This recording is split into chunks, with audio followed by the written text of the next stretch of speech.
એવા રૂપને શોધી રહી છે કે જેને જોયા પછી બીજું કાંઈ જોવાની ઈચ્છા જ બાકી ન રહે.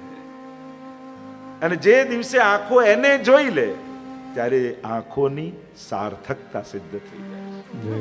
આ કાનને બંધ કરી લો, તમે બેચેન થઈ જશો. જોવાની લાલસા આની અંદર છે, પણ જે દિવસે કૃષ્ણના વેણુના સ્વર આ કાનમાં સંભળાશે ને એ દિવસે આને સાંભળવાની લાલસા સમાપ્ત થઈ જશે. એની પૂર્ણતા સિદ્ધ થઈ જશે, એની સાર્થકતા સિદ્ધ થઈ જશે. અને આ કથા એવું છે ને, આ કથા એક એવું માધ્યમ છે આ સર્વની સાર્થકતાને સિદ્ધ કરનારી છે.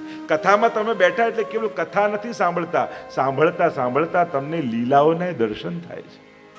જે જે અહીંયાથી કહેવાય છે આ શબ્દો દ્રશ્યોને પણ પ્રગટ કરનારા છે. કર્ણ દ્વારા શબ્દ તો જાય છે, અને કેવલ તમે દ્રષ્ટા કથાના નથી રહેતા, તમે પોતે કથાના એક ભાગ પણ બની જાઓ છો. જ્યારે જ્યારે કથા સાંભળશો ત્યારે તમને એમ લાગશે કે જાણે કોઈ કૃષ્ણ ક્યાંક કોઈ જુદી જગ્યાએ લીલા નથી કરી રહ્યો, હું પણ એ લીલાનો એક ભાગ છું.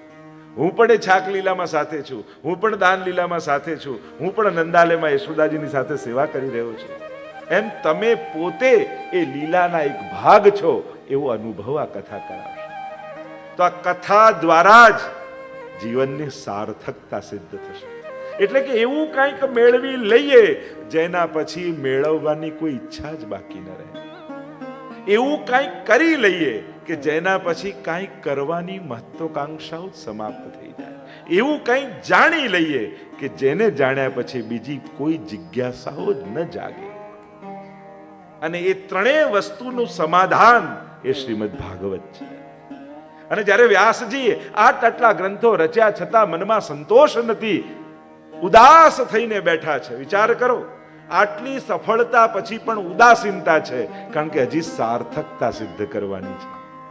જેને પામવા માટે આ બધા ધર્મોનું વર્ણન શાસ્ત્રોમાં કર્યું એનો જ વિમલ યશ, એની જ વિશુદ્ધ ભક્તિને ગાવાની બાકી છે. કારણ કે એનું વર્ણન શ્રીમદ ભાગવતમાં છે. ભગવાન વિશે બહુ ગાયું, હવે ભગવાનને ગાવા છે. એ કેમ મળે એના પથદર્શન બહુ કર્યા, પણ એને મેળવવાનો બાકી છે. નારદજી પધાર્યા. જ્યારે જીવનમાં સાચા અર્થમાં ભગવાન મેળવવાની કામના આપણી ભીતર જાગશે ને તો ભગવાન કોઈને કોઈ ગુરુને મોકલાવી જ દેશે.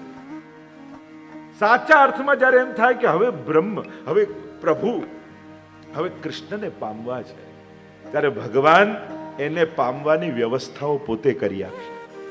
ક્યાંક ને ક્યાંક એવા સંજોગો કરી આપશે કે તમને એમ થશે મેં તો વિચાર્યું નહોતું કે આવા લાભ મને મળશે, આવી અનુકૂળતાઓ, આવી ભક્તિ, આ રીતે સત્કર્મમાં હું જોડાઈશ. જે 2-5 વર્ષ પહેલા તમે કલ્પનાય નહીં કરી શકો એવા સંજોગો ઊભા થવા લાગશે. તમે એવી પ્રવૃત્તિમાં નિમિત્ત થવા લાગશો. ભગવાન જ જાણે ગોઠવતા હોય એવું તમને લાગશે. નારદજી આવ્યા, પ્રભુની પ્રેરણા થઈ. નારાયણ નારાયણ નારાયણ કરતા. નારદજી કોઈ સાધારણ થોડી છે, આ તો આપણે મજાકના પાત્ર બનાવી લીધા છે. બાકી જેટલા પુરાણો છે એ બધા પુરાણોમાં મૂળ રૂપે નિમિત્ત કોઈ થયું હોય તો એ નારદજી છે.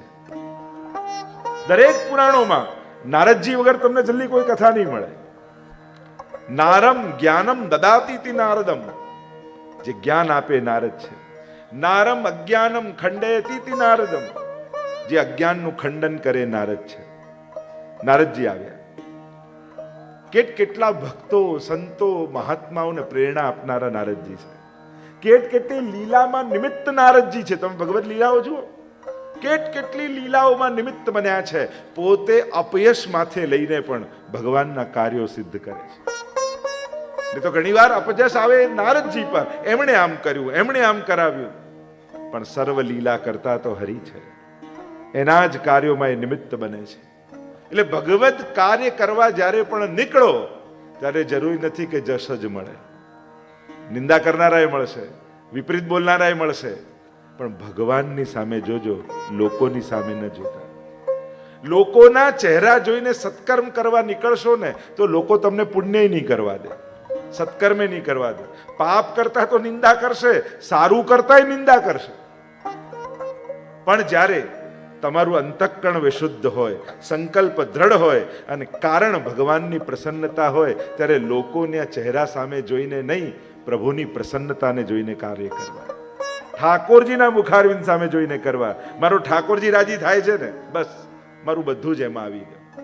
કારણ કે ઘણી વાર આ સંસારને રાજી કરવા પાછળ ભગવાન નારાજ થઈ જાય એની ચિંતા આપણે નથી કરતા, કે આ દુનિયાને તો ગમે છે પણ મારા ઠાકોરજીને નહીં ગમે.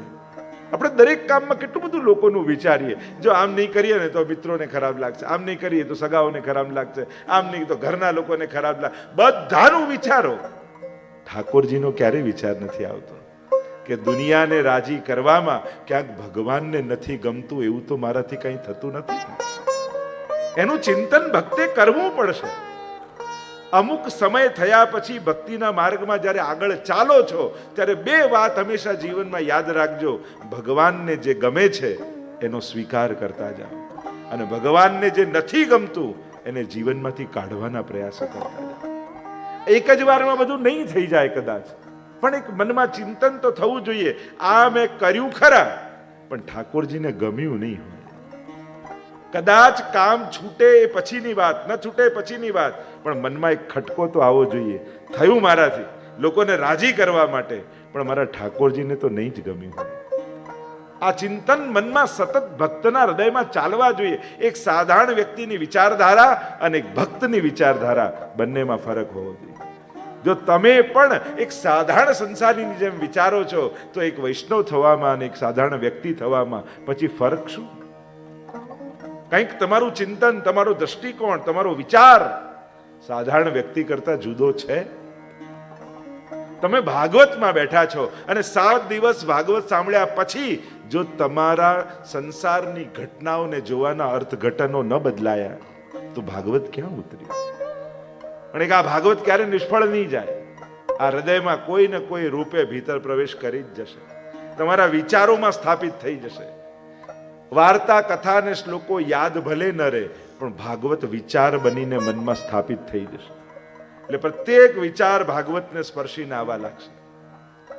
નારદજી આવ્યા છે, વ્યાસજીને કહેવા લાગે, વ્યાસજી ઉદાસ કેમ છો? વૃત્તાંત કહ્યું કે આ બધું રચ્યું પણ મનમાં આનંદ નથી. નારદજી કહે કે મારી સામે જુઓ. અને સદગુરુ મળે ને, ગુરુ મળે એટલે સમાધાન આપમેળે મળી જાય. કોઈ મહાપુરુષનો આશ્રય કરો પછી સમાધાન સહજમાં નીકળવા લાગે. નારદજીએ કહ્યું, વ્યાસજી આપે ધર્મનું તો વિસ્તારથી વર્ણન દરેક શાસ્ત્રોમાં કર્યું, પણ ધર્મીનો વિશુદ્ધ વિમલ યશ નથી ગાયો. જેમાં કેવલ ને કેવલ ભક્તિનું વર્ણન હોય એવા ભાગવતની રચના નથી કરી. અને જ્યાં સુધી એ રચના નહીં થાય ત્યાં સુધી તમારી બધી જ રચનાઓ અધૂરી છે. કારણ કે અધૂરી ક્યાં સુધી? જે કાર્ય મનને સંપૂર્ણ સંતોષ ન આપે એ કાર્યની પૂર્તિ કહેવાય જ નહીં. કારણ કે કર્મનું ફળ, મહાપ્રભુજીએ 3 ફળ બતાવ્યા, જ્ઞાનનું, કર્મનું, ભક્તિનું. ચિત્તની પ્રસન્નતા એ જ કર્મનું ફળ છે. જે કર્યા પછી કરવાનો સંપૂર્ણ સંતોષ અને પ્રસન્નતા ન આવે તો માનું હજી કાર્ય અધૂરું છે. કામ કેટલું મોટું છે કે નાનું છે એ ન જોતા, તમે પૂર્ણતાથી કર્યું કે નહીં એનો વિચાર કરજો. જ્ઞાન, ભક્તિ, ભક્તિની સફળતા મહાપ્રભુજી કહે એ તો કૃષ્ણની પ્રસન્નતામાં છુપાયેલી છે. ભક્તિનું સાફલ્ય શેમાં છે? કે તમારા કર્મથી, ક્રિયાથી, કાર્યથી ઠાકોરજી રાજી થયા કે નહીં. વસ્તુ કેટલી મોંઘી હતી, સસ્તી હતી, સેવા કેટલી મોટી હતી, નાની હતી, એ વિચાર નથી કરો. મારી સેવાથી મારો ઠાકોરજી રાજી થયો, એમાં જ ભક્તિનું સાફલ્ય છે. કહ્યું નારદજીએ, વ્યાસજી ભાગવતજીની રચના કરો, મારી સામે જુઓ. નારદજી પોતાનું ઉદાહરણ આપ્યું. જો ઘણીવાર બીજાના એક્ઝામ્પલ આપો, શાસ્ત્રોના એક્ઝામ્પલ આપો તો એટલી અસર નહીં થાય, પણ ઘરના લોકોને જ્યારે પોતાના જીવનની વાત કરશો ને તો વધારે અસર થશે. આપણે બધાને ઉપદેશ આપવાનો પ્રયાસ કરીએ છીએ, પ્રેરણા નથી આપતા. જીભથી અપાય એ ઉપદેશ અને જીવનથી અપાય એ પ્રેરણા છે. અસર કેમ આપણા વાતની થતી નથી? કારણ કે કેવલ જીભથી લોકોને ઉપદેશ આપીએ છીએ, જીવનથી પ્રેરિત નથી કરતા. ક્યારેક તમારા પરિવારને બેસાડીને વાત કરો કે જીવનમાં ઘણા સુખ, દુઃખ, અનુકૂળ, પ્રતિકૂળતા બધું જ આવ્યું, અને બાળકોને બેસાડીને કહો કે બેટા આ બધું જ જીવનમાં આવ્યું, પણ મેં ક્યારે ઠાકોરજીનો આશ્રય ન છોડ્યો. હંમેશા પ્રભુને આ પોતાની જોડે રાખ્યા અને ઠાકોરજીએ મને બધેથી પાર કર્યો. બેટા જીવનમાં સંકટ આવે તો કદાચ બધાને છોડજે, પણ ઠાકોરજીના ચરણ પકડી રાખજે. જ્યારે આ રીતે પોતાના જીવનની વાત કરશો ને તો બાળકો ક્યારે પ્રભુથી અલગ નહીં થાય. તાર તો કરવું જ જોઈએ, નામ નહીં કરે તો પાપ લાગે, ના તો કરવું જ પડે, વડીલો કરતા હતા, આમ કરતા હતા, તો એની અસર નહીં થાય. ઉપદેશ નહીં, પ્રેરણા આપો. ઘણા લોકો જીભથી કહે, ઘણા જીવતરથી કહે, અને પોતાનું એક્ઝામ્પલ. હું તો કહું આપણી અંદર કઈ એવી વસ્તુ કે જેનું એક્ઝામ્પલ આપી તમે તમારા બાળકોને પ્રેરિત કરી શકો, ટોકી શકો. એમ જ કે તમે તો કરતા નથી, અમને શેનું કહો છો? એટલે કોરા ઉપદેશો કામ નથી લાગતા. જીવનના અનુભવોની વાત કરો. કેવા કેવા સંજોગોને સમય આવ્યા, પણ ઠાકોરજીએ બધેથી પાર કર્યા. વડીલોને કહીશ કે જ્યારે ઉંમર થાય ને તમને એવી ચિંતા થાય કે મારા ગયા પછી મારા ઠાકોરજીનું કોણ સાચવશે, કોણ એની સેવા કરશે? કારણ કે આપણે ત્યાં સૌથી મોટી તકલીફ એ છે, બા તો બહુ સુંદર રીતે સેવા કરતા હોય, બધું જ થતા હોય, પણ જ્યાં બા જાય તો ભેગા ભેગા ઝાંપીજીમાં બાંધી ઠાકોરજી હવેલીમાં પધરાઈ આવે, અને ત્યારે ઠાકોરજીની આંખમાં આંસુ હોય છે. બને તો પરિવારને ભેગા કરો, કારણ કે આજ સુધી વડીલ દૂર રહેજો, આવતો નહીં હો, અડતો નહીં હો, ત્યાંથી જ કરજો. આમ દૂર દૂર દૂર એટલી વાર કર્યું કે પેલા એવા દૂર જાય કે આવે જ નહીં, અને પછી પોતે જ ફરિયાદ કરે બાળકો આવતા નથી. અરે તમે તો દૂર મોકલ્યા, આવ આવ આવ. જયારે અમારે શ્રીનાથજી બાબા એમ કે છે આવ આવ આવ, અને વૈષ્ણવ શું કે છે? દૂર દૂર દૂર. આ તો ઠાકોરજી વિપરીત થઈ ગયું. નિકટ લાવો, બેસાડો. એકવાર આખા પરિવારને ભેગા કરીને તમારા લાલનની પાસે બેસાડો અને કહો, જો બેટા, જો બાળકો, આ લાલન પેઢીઓથી આપણા ઘરમાં છે, આ શ્રીનાથજી બાબા પેઢીઓથી આપણા ઘરમાં છે. કેટલાય ચઢાવ ઉતાર આ બધું જ આપણા કુટુંબે જોયું. કેટલા નજીક આવ્યા ને કેટલા છોડીને દૂર જતા રહ્યા આપણા સંજોગોને જોઈ, પણ આપણા ઠાકોરજી આપણા કુટુંબને ક્યારે છોડ્યા નથી. અને ખાસ એટલે કહીશ, એમ વડીલો કે ઘરમાં કે બાળકો ભલે મારા જેટલું કરતા નહીં, એટલી અપરસ ન પડાય તો વાંધો નહીં, એટલો ભોગ ન ધરાય તો વાંધો નહીં, પણ ઠાકોરજીને મારા ગયા પછી ક્યારે ઘરેથી બહાર કાઢતા નહીં. કારણ કે આપણા ઘરનું મંગલ, આપણા ઘરનું નિધિ, આપણા ઘરનું સૌભાગ્ય આ છે. અને જ્યાં સુધી આ ઘરમાં રહેશે ને, આપણા ઘરમાં દુર્ભાગ્ય ક્યારે પ્રવેશ નહીં કરી. અને જ્યારે બેસાડીને હૃદયથી આત્મીયતાથી આવી વાત કરશો ને, તો ઘરમાંથી ચોક્કસ એક જણ ઊભું થશે ને કહેશે, બા ચિંતા ના કરતા, ઠાકોરજી હું સાચવી લઈશ. અને આપણા પ્રભુ આપણા ઘરમાં રહે એનો પ્રયાસ કરજો. વૈષ્ણવને ખાસ અનુરોધ કરીશ, જે વડીલોના ઠાકોરજી છે, ભલે કદાચ બહુ આચાર વિચાર આદિ ન સચવાય, પણ ઘરેથી ઠાકોરજીને કાઢતા નહીં. કારણ કે પ્રભુ જતા રહેશે, બચાવનારાને ઘરેથી કાઢી મૂકશો, રક્ષક જ જતો રહ્યો તો રક્ષા કરશે કોણ? ઘણા લોકો ઠાકોરજી પધરાવતા ડરે, ઠાકોરજી પધરાઈ પછી તો બંધાઈ જઈએ. અરે ના, બચાવનારો ઘરે આવે પછી તો નિશ્ચિંત થઈ જવાનું. ડરવાનું તો એને છે જેના ઘરમાં કોઈ બચાવનારું નથી. પ્રભુ તો આપણા રક્ષક છે. નારદજીએ કહ્યું કે જુઓ વ્યાસજી, પૂર્વ જન્મમાં 3 જન્મની કથા કહી.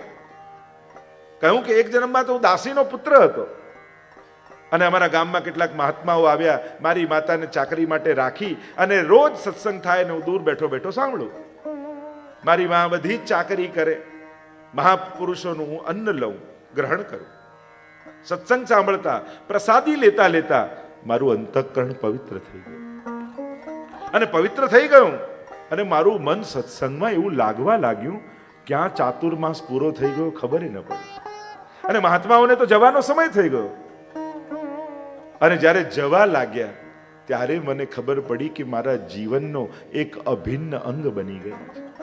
ચરણોમાં પડી ગયો, મને પણ તમારી સાથે લઈ જાઓ. સંસારમાં હવે મારું મન નથી, મારે તો તમારી જોડે સત્સંગમાં રહેવું છે. કહ્યું કે તું તારી માનો એકનો એક દીકરો, પિતા છે નહીં, પેલા માની આજ્ઞા લઈ આવ. માને પૂછવા ગયા તો માએ કહ્યું કે બેટા તું મારો એકનો એક બાળક, તું જતો રહે તો મારું કોણ? ન જવા દીધો. મહાત્માઓ જતા રહ્યા, પણ મારું મન સંસારમાં હતું નહીં, સત્સંગમાં ચિત્ત લાગેલું હતું. અને એકવાર મારી મા ગૌશાળામાંથી જતી હતી, એટલામાં એક સર્પે દંશ દીધો. સર્પે દંશ દીધો, મરતા પહેલા મારી માનો હાથ ગાયના પૂંછને લાગી ગયો અને સ્પર્શ માત્રથી એનો ઉદ્ધાર થઈ ગયો. હવે કોઈ રોકનારું હતું નહીં, ટોકનારું હતું નહીં. ઉત્તર દિશા તરફ હું નીકળ્યો. ભગવદ નામનું સ્મરણ કરતા કરતા નદી પર્વતો વનોને પસાર કરતા કરતા એક વિશાળ વટવૃક્ષ દેખાયું. એની નીચે જઈને હું બેઠો, સમાધિ લાગી. ઈશ્વર આવ્યા ધ્યાનમાં અને ભગવાને કહ્યું, આ જન્મમાં તને મારો અનુભવ નહીં થાય. ટૂંક જ સમયમાં પ્રલય કાળ આવશે, બધું જ ડૂબી જશે અને ફરી સૃષ્ટિનું સર્જન થશે. ત્યારે બ્રહ્માજીના પુત્ર રૂપે તારો જન્મ થશે. અને આમ જે રીતે આજ્ઞા કરી એવું જ થયું. પ્રલય આવ્યો, બધું જ ડૂબ્યું, ફરી સૃષ્ટિનું સર્જન થવાનું હતું. અને બ્રહ્માજી દ્વારા બોલીએ નારદ ભગવાન કી જય. કહ્યું, વીણા મને મળી છે, ત્રિલોકમાં ભગવદ નામ લઈને પરિભ્રમણ કરું છું, દરેક લોકમાં મારો પ્રવેશ છે અને ભગવદ નામ વિશુદ્ધ ભક્તિને કારણે આજે ભગવદ અવતાર રૂપે મારો જન્મ થયો છે. હે વ્યાસજી, ભાગવતની રચના કરો. અને ભાગવત તો આપના હૃદયમાં જ બિરાજે છે અને એટલે જ તો આપે પદ્મ પુરાણ, સ્કંદ પુરાણમાં એનું મહાત્મ્ય લખ્યું છે. સ્મરણ કરાવ્યું. નારાયણ નારાયણ નારાયણ જપતા જપતા નારદજી ત્યાંથી પસાર થઈ ગયા અને વ્યાસજી સરસ્વતીમાં સ્નાન કરી સમાધિમાં બિરાજ્યા. 3 પ્રકારની ભાષા ભાગવતમાં છે, મહાપ્રભુજી સમજાવે.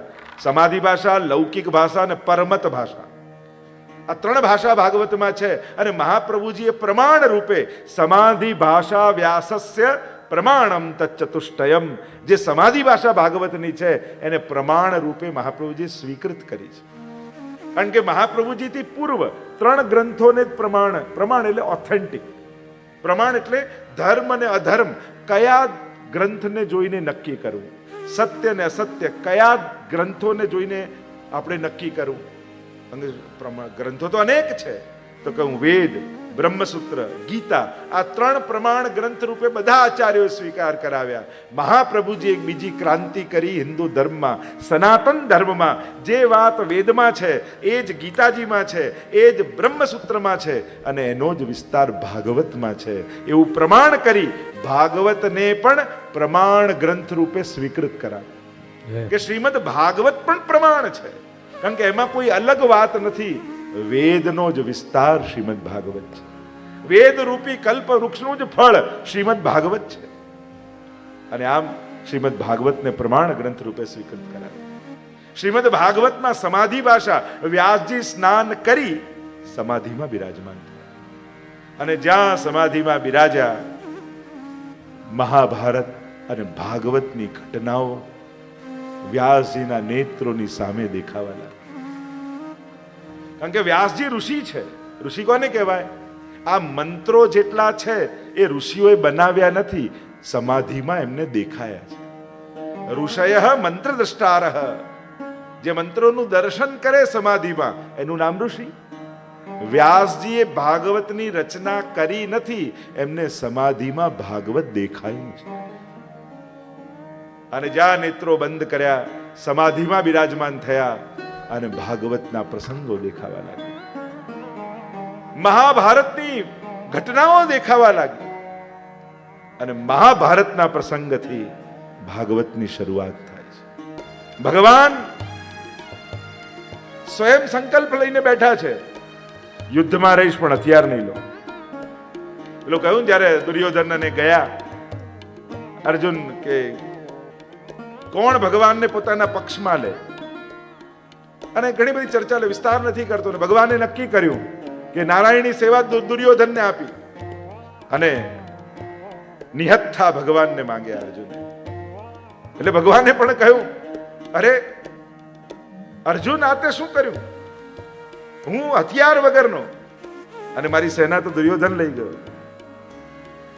દુર્યોધન મારી નારાયણની સેવા લઈ, સેના લઈ ગયો. કેમ કરી તું જીતીશ? જ્યાં ભગવાન છે ત્યાં વિજય છે.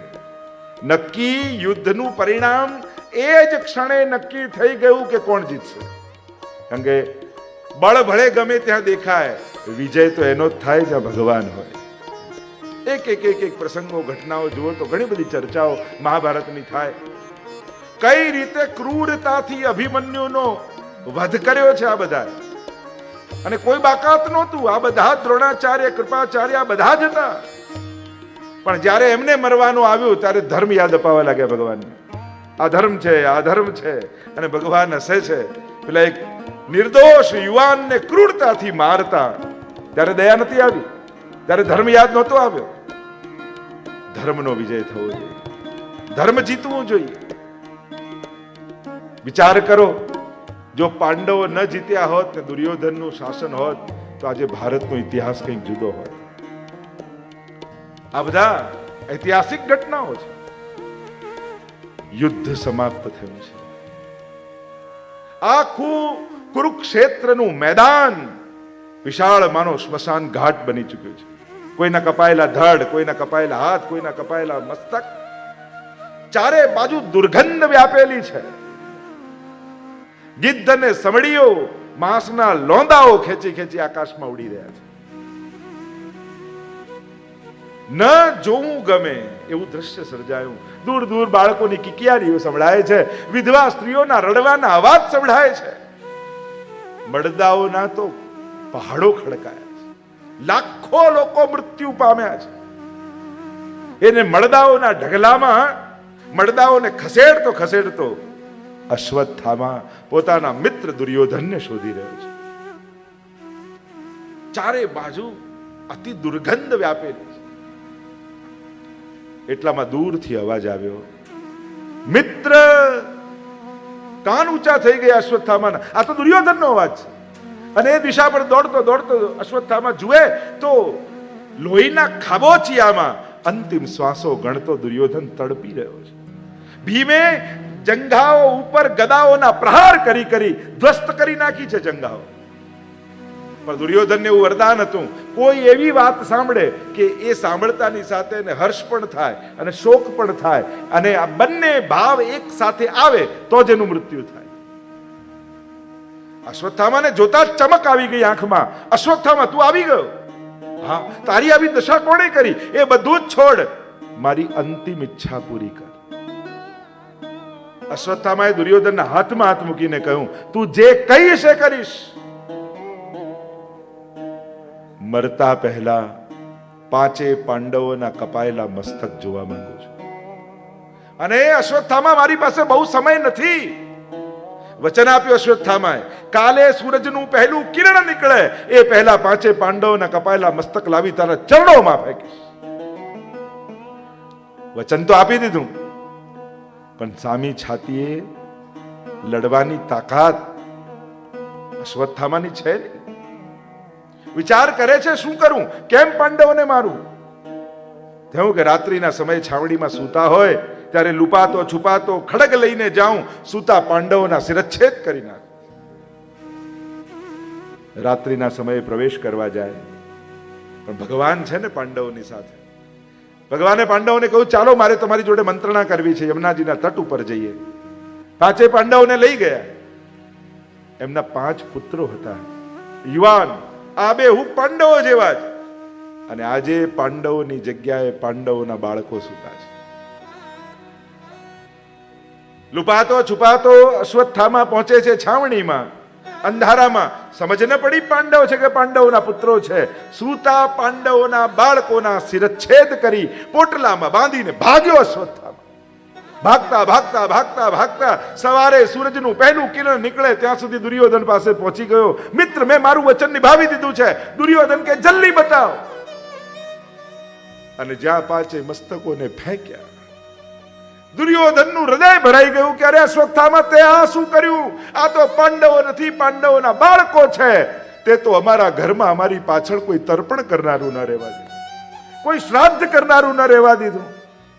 જ્યારે કહ્યું કે લઈ આવ્યો તો હર્ષ થયો દુર્યોધનને, જોયા તો શોક થયું. ત્યાં જ દુર્યોધને દેહ છોડી દીધો.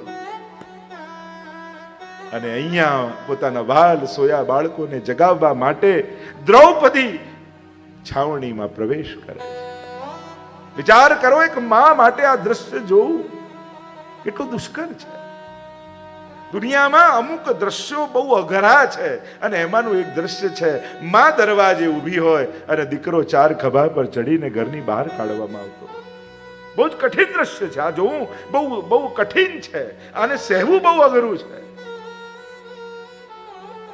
ગમે તેટલા સમજણની વાત કરો, પણ માં એ માં છે. દીકરાઓ ભણેલા ગણેલા ગમે તેટલું સમજાવે, પણ આમાં શું છે, આમાં શું છે, ગમે તેટલી વાતો સમજાવે, પણ માનું દિલ એ માનું છે. જ્યાં આ દ્રશ્ય જોયું, કપાયેલા ધડ જોયા, હે કૃષ્ણ તો હાથ કર્યો હતો. દોડીને ભગવાન સાથે પાંચ પાંડવો આવ્યા અને જુએ તો કપ કપાટી છૂટી ગઈ. કોણ છે આ પાપી?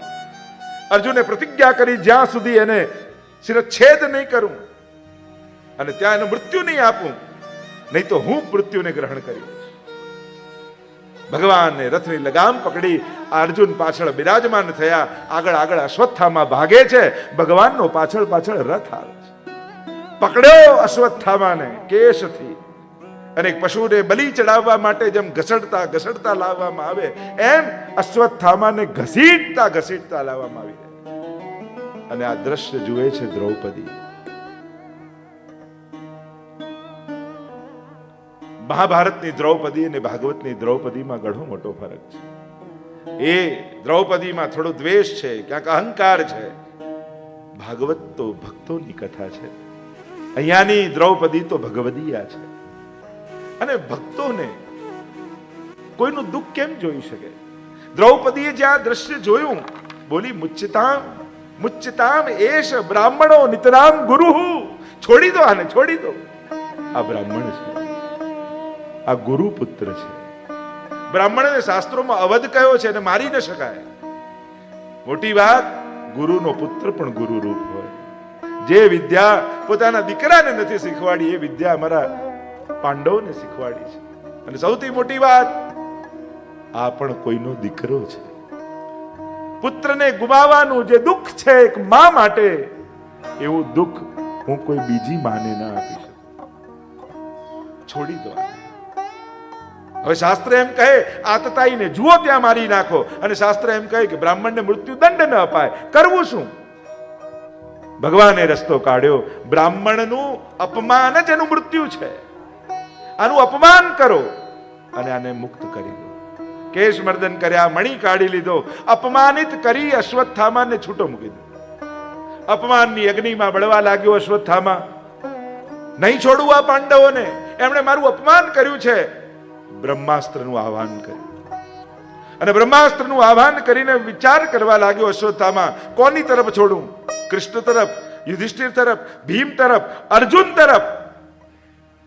પણ માણસની બુદ્ધિ બગડે તો કેટલું નીચે વિચારતા પણ એને સંકોચ ન થાય.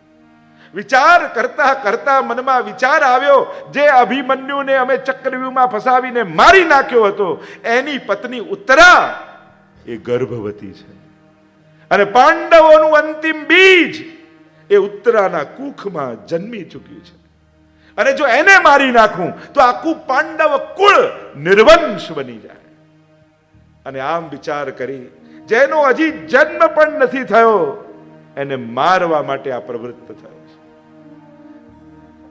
બ્રહ્માસ્ત્ર લઈને તાક્યું છે ઉત્તરાના ગર્ભ તરફ, અને જ્યાં છોડ્યું, કરોડો સૂર્યો જેમ બાળવા આવતા હોય. ગભરાઈ ઉત્તરા, મને મારી ચિંતા નથી પ્રભુ. આ પાંડવોનું બીજ, આ ભક્તોના વંશજ નું બીજ મારા કુખે જન્મ લેવાનું છે. આ ક્યાંક ન બળી જાય.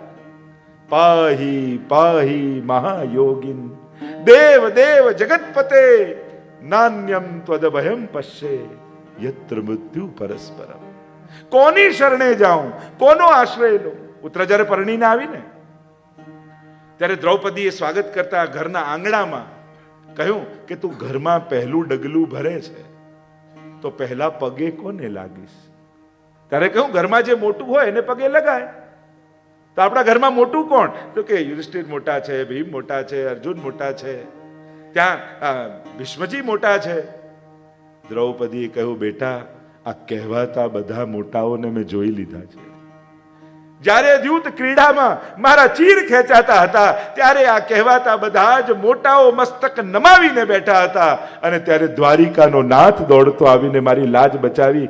જ્યારે જીવનમાં કોઈ સંકટ આવે ત્યારે કોઈ સંસારીના નહીં, ભગવાનનો આશ્રય કરજે, એ તને બધેથી ઉગારી દેશે.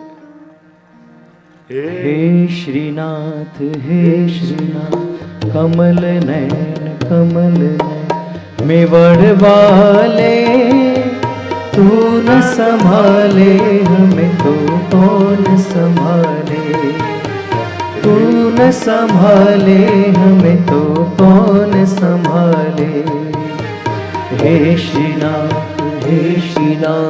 कमल नैन मेवड़ वाले तू न संभाले हमें तो कौन संभाले। पाहि पाहि महायोगिन देव देव जगतपते नान्यम त्वदभयम पश्ये यत्र मृत्यु परस्परम। આ મૃત્યુ મારા બાળકને ન આવી જાય, કરોડો સૂર્યો બાળતા હોય એમ આ બ્રહ્માસ્ત્ર બાળવા આવી રહ્યું છે અને પરમાત્મા અંગુષ્ઠ માત્રનું રૂપ ધારણ કરી ઉત્તરાના ગર્ભમાં પ્રવેશ કરે છે અને ઉત્તરા જુએ છે કે પરમાત્મા મારી ભીતર પ્રવેશ્યા। આ કથાઓમાં, આ શાસ્ત્રોમાં ઘણી એવી માઓ થઈ જેમણે ભક્તોને જન્મ આપ્યા, ઘણી એવી આદર્શ માતાઓ થઈ જેને ભગવાનને જન્મ આપ્યા। આ એક માં એવી છે જેને કુખમાં ભગવાન પણ છે અને ભક્ત પણ નિવાસ કરી રહ્યો છે। तुम्हें छोड़ जाऊं मैं अब किसके दुआरे, तुम्हें छोड़ जाऊं मैं किसके दुआरे, तू न संभाले हमें तो कौन संभाले, वो तू न संभाले हमें तो कौन संभाले। हे श्रीनाथ कमल नैन मेवड़ वाले तू न संभाले हमें तो कौन संभाले। ભગવાન જાણે સુદર્શન લઈને ઉત્તરાના ગર્ભની ચારે બાજુ ફરતા એના ગર્ભની બ્રહ્માસ્ત્રથી રક્ષા કરી રહ્યા છે। બાળક જીવંત થયું, જન્મ થયો, ભગવાને રક્ષા કરી। આ ગર્ભમાં કોણ બચાવે છે? ભગવાન જ તો રક્ષક છે। અને જન્મતાની સાથે બાળક ચારે બાજુ જોવા લાગ્યું, આ ગર્ભમાં મારી રક્ષા કોણ કરતું હતું? પરિઈક્ષતિ ઇતિ પરીક્ષિત, જે ચારે બાજુ ભગવાનને શોધે એ જ પરીક્ષિત છે। જન્મ થયો પરીક્ષિતનો, પ્રભુ કહેવા લાગ્યા કે હવે હું દ્વારિકા જાઉં। આટલા સમયથી હું હસ્તિનાપુર પાંડવો માટે અહીંયા હતો, હવે દ્વારિકામાં બધા મારી પ્રતીક્ષા કરતા હશે। પ્રભુ આગ્રહ કરવા લાગ્યા, બધા જ રોકે છે, પાંડવો રોકે છે, કુંતાજી રોકે છે, પણ પ્રભુ કહેવા લાગ્યા કે હવે મારો જવાનો સમય, આટલા સમયથી હું અહીંયા છું, હવે મને આજ્ઞા આપો। અને જ્યાં રથ ઉપર સવાર થયા અને રથ પર સવાર થતાની સાથે દૂર એક શ્વેત વસ્ત્ર પહેરી સ્ત્રી ઊભી છે, દેખાયું। થયું કે આ કોણ છે? ધીમે ધીમે ધીમે આગળ આવતા ખબર પડી આ તો કુંતા ફોઈ છે। નિકટ આવ્યા, પ્રભુ નીચે ઉતર્યા રથ પરથી અને ધીમે રહીને પ્રભુના ચરણોનો સ્પર્શ કરવા જાય। પ્રભુ બે ડગલા પાછળ જતા રહે। અરે ફઈબા, આ શું કરો છો? માં, માસી અને ફોઈ આ તો ત્રણેય સમાન આદરણીય કહેવાય, માં રૂપ કહેવાય। આપ મને પગે લાગો છો? અને કુંતાજીએ બે હાથ જોડીને સ્તુતિ કરી પ્રભુની। નમસ્તે પુરુષમ ત્વાદ્યમ ઈશ્વરમ પ્રકૃતે પરમ અલક્ષમ સર્વભૂતાનાં અંતર્બહિરવસ્થિતમ। નમસ્તે પુરુષમ ત્વાદ્યમ। નમસ્કાર છે આપને પ્રભુ। અરે મારે આપને નમસ્કાર કરવા જોઈએ, આપ તો ફોઈ છો, આપ મને નમસ્કાર કરવો એ ઠીક નથી। નમસ્તે પુરુષમ ત્વાદ્યમ। પ્રભુ હવે નાટક કરવાનું બંધ કરો, હું આપને ઓળખી ગઈ છું। અચ્છા, તો હું કોણ છું? પુરુષ। અરે એ તો આપને ખબર જ છે, સાધારણ નહીં, ત્વમેવ આદ્યમ, આપ તો આદિ પુરુષ છો। આદિ પુરુષ તો બ્રહ્માજી છે, તો હું શું બ્રહ્મા છું? પ્રકૃતે પરમ, આપ તો પ્રકૃતિને પર છો। બ્રહ્માજી પ્રકૃતિને આધીન છે. એટલે ઘણીવાર લોકોને એમ થાય વિષ્ણુની ઉપાસના છે, શિવની ઉપાસના છે, આ બ્રહ્માજીની વિશેષ પ્રકારે ઉપાસના કેમ નથી? જેમ શિવ અને વિષ્ણુની છે એવી બ્રહ્માજીની નથી. કારણ શાસ્ત્ર એમ કહે છે બ્રહ્માજી જીવ કોટીમાં આવે છે અને વિષ્ણુ અને મહાદેવજી એ ઈશ્વર કોટીમાં છે, અનાદિ છે. એમનો આદિ ને અંત નથી, એ શાશ્વત છે. પણ બ્રહ્માજી જ્યારે જ્યારે સૃષ્ટિનો લય થાય ત્યારે બ્રહ્માજીનો લય થઈ જાય છે. અને જ્યારે સૃષ્ટિનું સર્જન થાય ત્યારે ભગવાનની નાભી, નારાયણના નાભીમાંથી કમળ અને કમળમાંથી ફરી બ્રહ્માજી પ્રગટ થાય અને ફરી સૃષ્ટિનું સર્જન કરે છે. એટલે બ્રહ્માજી શાશ્વત નથી, એટલે એમને જીવ કોટીમાં રાખવામાં આવે. તમેવ આદ્યમ પ્રકૃતે પરમ, આપ તો પ્રકૃતિને પર છો, બ્રહ્માજી પ્રકૃતિને આધીન છે. અંતર બહિર અવસ્થિતમ, આપ તો ઘટઘટની જાણનારા છો. જેમ એક સાધારણ વ્યક્તિ નાટક જોવા જાય અને નાટકમાં કોઈને રડતા જુએ, હસતા જુએ તો સુખ દુઃખનો અનુભવ કરવા લાગે, સાચું માનવા લાગે, એમ પ્રભુ આપ એવી લીલા કરો છો કે અમે પણ એવા મોહિત થઈ જઈએ છીએ કે અમે પણ આપને સાધારણ મનુષ્ય જેવા ગણવા લાગીએ છીએ. આપ સાધારણ નથી. આ તો અમારી અબૂધતા છે કે આપને કોઈ સાધારણ ગણીએ. ભગવાન કોઈ સાધારણ થોડી છે, એ તો ભગવાન છે. અને એટલા માટે ભગવાનનું જ્યારે પણ એની લીલાઓનું, એના ચરિત્રનું, એના સ્વરૂપનું જ્યારે પણ વર્ણન, મૂલ્યાંકન કરો, અર્થઘટન કરો તો સાધારણ મનુષ્ય જેવા ગણીને નહીં કરવા. કારણ કે ભગવાનને કોઈ કર્મના સિદ્ધાંતો લાગુ નથી પડતા, કારણ કે ભગવાન કર્મ કરતા જ નથી, એ તો લીલા કરે છે. નમામ કર્માણી લિંપંતી નમે કર્મ ફલે સ્પૃહા. ગીતાજીમાં સ્પષ્ટ ભગવાન કહે છે હું કર્મ કરતો નથી અને કર્મ કરવાની સ્પૃહા પણ નથી. એટલે જે કર્મના સિદ્ધાંતો, ધર્મ અધર્મ, સત્ય અસત્ય જે માણસ માટે કહેવાયા છે ભગવાનને લાગુ પડતા નથી. એટલે ભગવાનની તો લીલા છે, એમને લીલાના સિદ્ધાંતો લાગુ પડે છે. એની તો ચર્ચા આગળ કરીશું આપણે. પ્રભુ ક્યાં ક્યાંથી આપે અમને અમારી રક્ષા કરી છે, ક્યાં ક્યાંથી અમને બચાવ્યા છે આપે. એ લાક્ષાગૃહમાં, એ વિષવાળા ભોજનમાં, એ વનવાસ સમયે એક એક ઘટનાઓને કુંતાજી પ્રભુ આગળ યાદ કરે છે. કેવા કેવા ઉપકારો આપના અમારા જીવનમાં રહ્યા છે, એમ કેમ ભૂલી શકીએ અમે?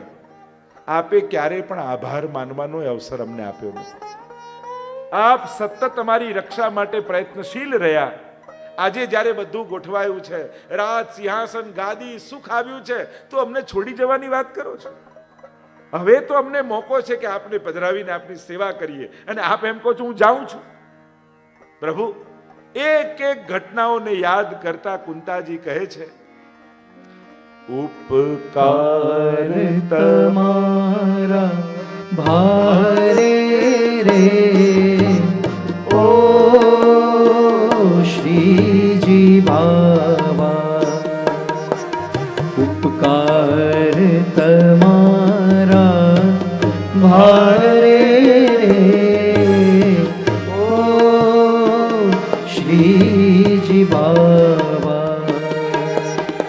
હું વિનવું વારે વારે રે ઓ શ્રીજી બાવા.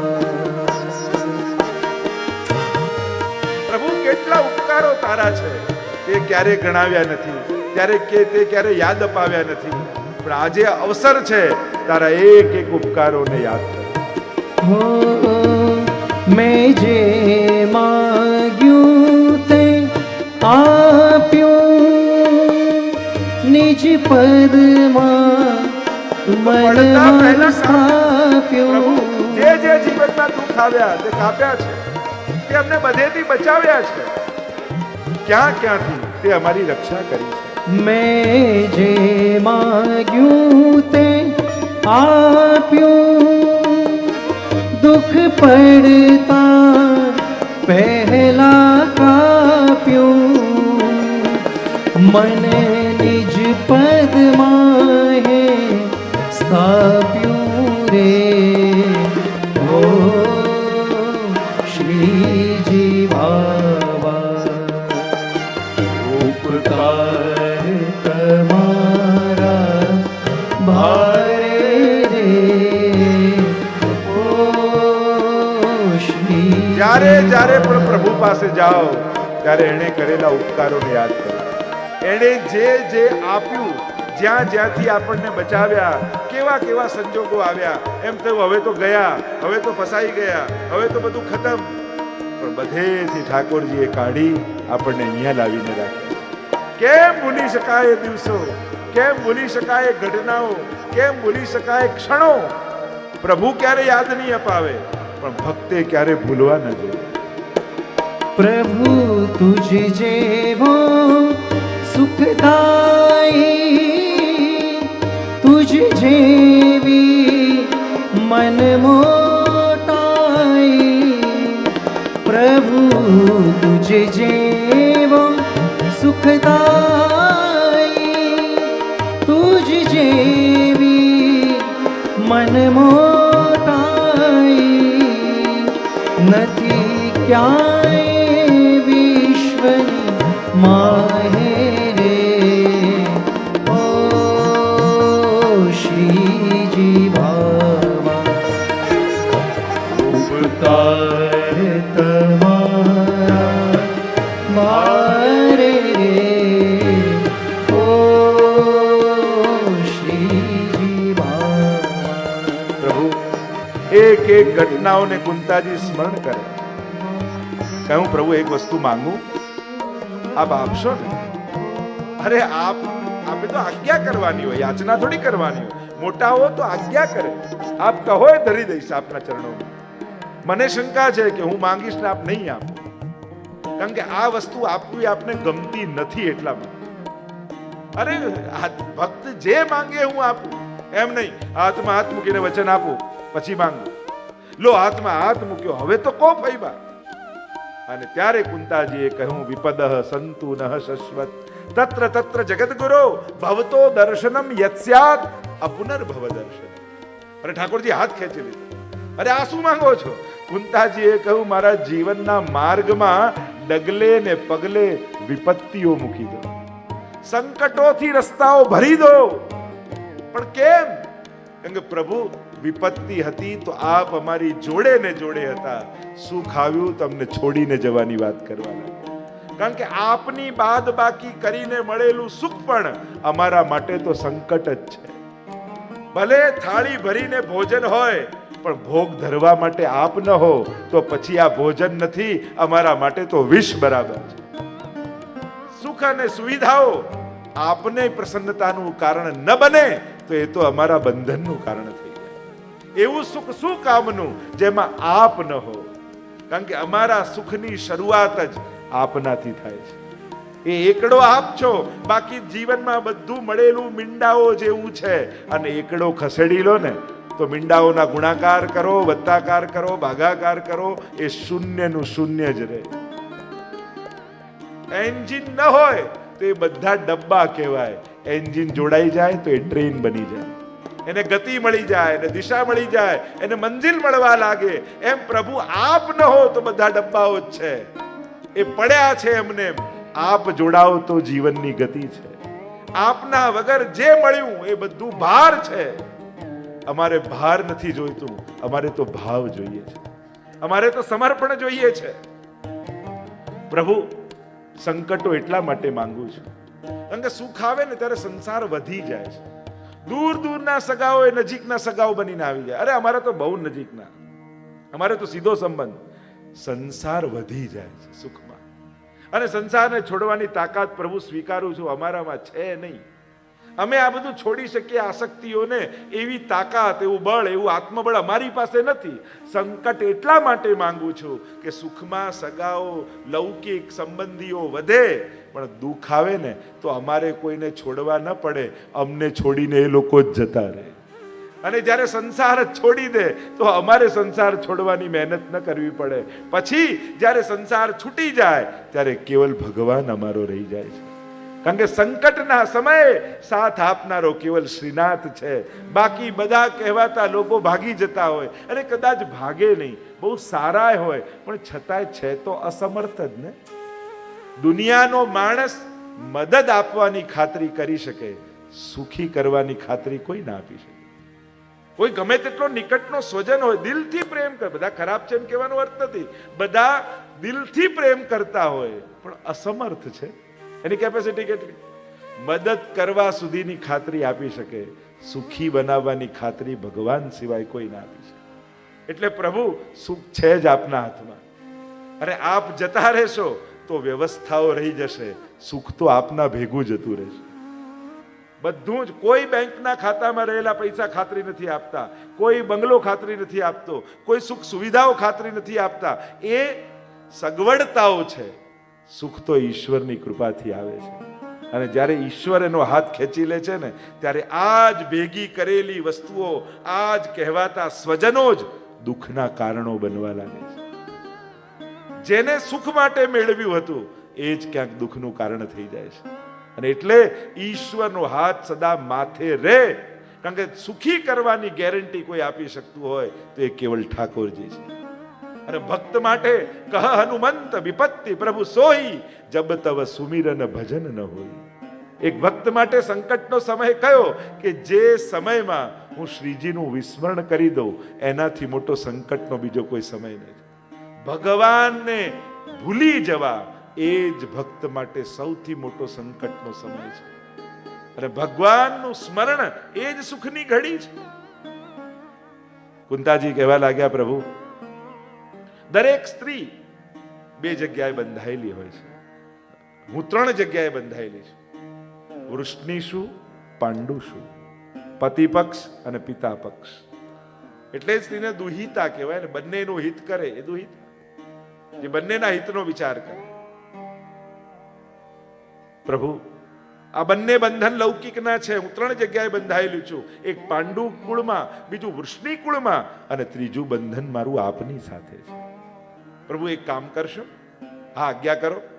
પ્રભુ ખડગ ખેંચો, બંને હાથમાં ખડગ પકડી લો, અને ખડગ પકડી મારા બંને લૌકિક બંધનો કાપી નાખો, જેથી મારું કેવલ બ્રહ્મ સંબંધ બાકી રહી જાય, કેવલ કૃષ્ણ સંબંધ બચી જાય, અને સંસારના સંબંધો સમાપ્ત થઈ જાય. અને પછી સંસારીઓ પણ રહેશે તો એ સગાના નાતે નહીં, વૈષ્ણવતાના નાતે મારી જોડે રહેશે. પછી કેવલ લૌકિક બુદ્ધિ મારી એમાં નહીં રહે, પછી વૈષ્ણવ બુદ્ધિ મારી એમાં થઈ જશે કે આ ઠાકોરજી આપેલા વૈષ્ણવ છે. કારણ કે પુષ્ટિ માર્ગમાં કોઈ વૈરાગ્યનો માર્ગ નથી, અહીંયા તો પરિવારની વચ્ચે જ રહેવાનું છે, પણ લૌકિક ભાવ નહીં, એક વૈષ્ણવતાનો ભાવ રાખીને રહેવાનું છે. ઠાકોરજી આપેલા 5 વૈષ્ણવ મારી સાથે છે, ઠાકોરજી આપેલા કુટુંબી વૈષ્ણવ મારી જોડે છે. કારણ કે વ્યક્તિનો ભાવ એ રાગ દ્વેષ પેદા કરે, વૈષ્ણવતાનો ભાવ એ અહોભાવ પેદા કરે. જ્યારે વૈષ્ણવી ભાવનાથી જોડે રહો છો ત્યારે સંબંધો પણ વૈષ્ણવતાના સંબંધો બની જાય છે. પછી વ્યક્તિ આમ છે, એનો સ્વભાવ આવો છે, વ્યક્તિ રૂપે જોશો તો એના વ્યવહાર અને સ્વભાવના જોખવામાં જ રહી જશો, મૂલ્યાંકનમાં જ રહી જશો. વૈષ્ણવતાના દ્રષ્ટિએ જોશો એ જેવો પણ છે વૈષ્ણવ છે. આવી ભાવના આવશે તો સદાય અહોભાવ રહેશે. પ્રભુ મારા લૌકિક બંધનોને કાપી નાખો. પ્રભુ કહેવા લાગ્યા, આટલા સમય હું રહ્યો, હવે મારા સ્વજનો દ્વારિકામાં મારી પ્રતીક્ષા કરતા હશે, આપ મને આજ્ઞા આપો, હવે મારે જાવું છે. બધા જ રોકવાનો પ્રયાસ કરે, પણ પ્રભુ હવે હટ લઈને બેઠા છે, હવે દ્વારિકા જવું છે. અને જ્યાં રથ પર સવાર થયા એટલામાં એક દૂત દોડતો દોડતો દોડતો દોડતો આવ્યો. મહારાજ ઉભા રહો, અરે દ્વારિકાધીશ ઉભા રહો. શું છે? કોણ છો?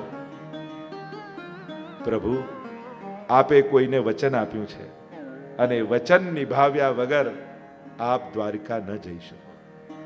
અને પ્રભુને કંઈક યાદ આવ્યું અને રથ પરથી ઉતરી ગયા. કુંતાજીને થયું કે મારી સ્તુતિ સાંભળીને રોકાઈ ગયા, પાંડવોને એમ થયું મારો પ્રેમ જોઈને રોકાઈ ગયા, ઉત્તરાને એમ થયું મારી પુકાર સાંભળીને રોકાઈ ગયા. પ્રભુ રોકાયા છે એમના પરમ ભક્ત દાદા ભીષ્મ માટે. કારણ કે ભીષ્મજીને એ વચન આપ્યું છે કે જ્યારે અંત સમય આવશે ત્યારે હું દર્શન આપવા આવીશ. એવી પ્રસંગ કહેવામાં આવે ને કે જ્યારે ભીષ્મજીને ફરિયાદ કરવા માટે આવ્યો, જ્યારે દુર્યોધન, આટલા પાંડવો કૌરવો મર્યા ને એકે પાંડવ મર્યો નથી, આ બરાબર યુદ્ધ લડતા નથી. જો મહાભારતના તમે જોવા જાઓ તો પાંડવોનો એક જ સેનાપતિ રહ્યો, પણ કૌરવોના કેટલા સેનાપતિ બદલાઈ ગયા છે. અમુક દિવસ સુધી ભીષ્મજી રહ્યા છે, પણ 9મા દિવસે યુદ્ધના ભીષ્મજી પડ્યા. ઈચ્છા મૃત્યુનું વરદાન. અને ધૃતરાષ્ટ્રને એમ હતું કે ભીષ્મજી જ્યાં સુધી સેનાપતિ છે ત્યાં સુધી કૌરવોને કોઈ હરાવી શકે એમ નથી. અને એટલે ત્યારે કહેવામાં આવ્યું, વ્યાસજી પૂર્વમાં જ કહ્યું હતું કે તને એવી દ્રષ્ટિ આપું કે યુદ્ધ દેખાય. અને ધૃતરાષ્ટ્રે કહ્યું મારે કાંઈ જોવું નથી, કારણ કે એને ખાતરી હતી જીતવાના તો અમે જ છીએ. પણ જ્યાં સમાચાર મળ્યા કે ભીષ્મજી બાણ સૈયા પર પડ્યા છે, એવી કથા આવે છે. દુર્યોધન ફરિયાદ કરવા આવ્યો, અને ફરિયાદ કરવા આવ્યો ત્યારે ભીષ્મજીએ કહ્યું કાલે હું ભયંકર યુદ્ધ કરીશ અર્જુન સાથે. અને બધા ચિંતાતુર થઈ ગયા, પાંડવોને ચિંતા થઈ ગઈ, અર્જુનને કેમ કરીને બચાવવો. બધાને ગોઠવી દીધા છે. ભગવાને રાતના દ્રૌપદીને કહ્યું ચાલ બ્રહ્મ મુહૂર્તમાં મારી જોડે ચાલ, ક્યાં જવાનું છે પ્રશ્ન ન કરીશ.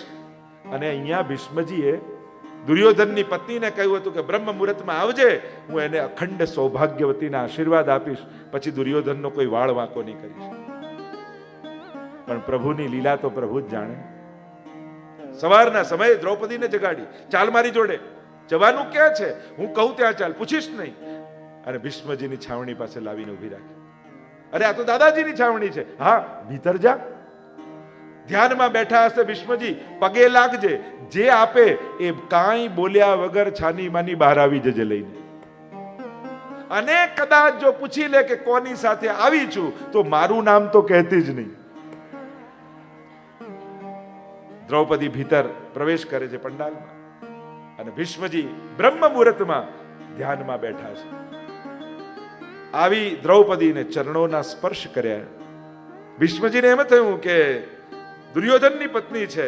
બે હાથ ઊંચા કરીને આશીર્વાદ આપીને કહ્યું અખંડ સૌભાગ્યવતી ભવ.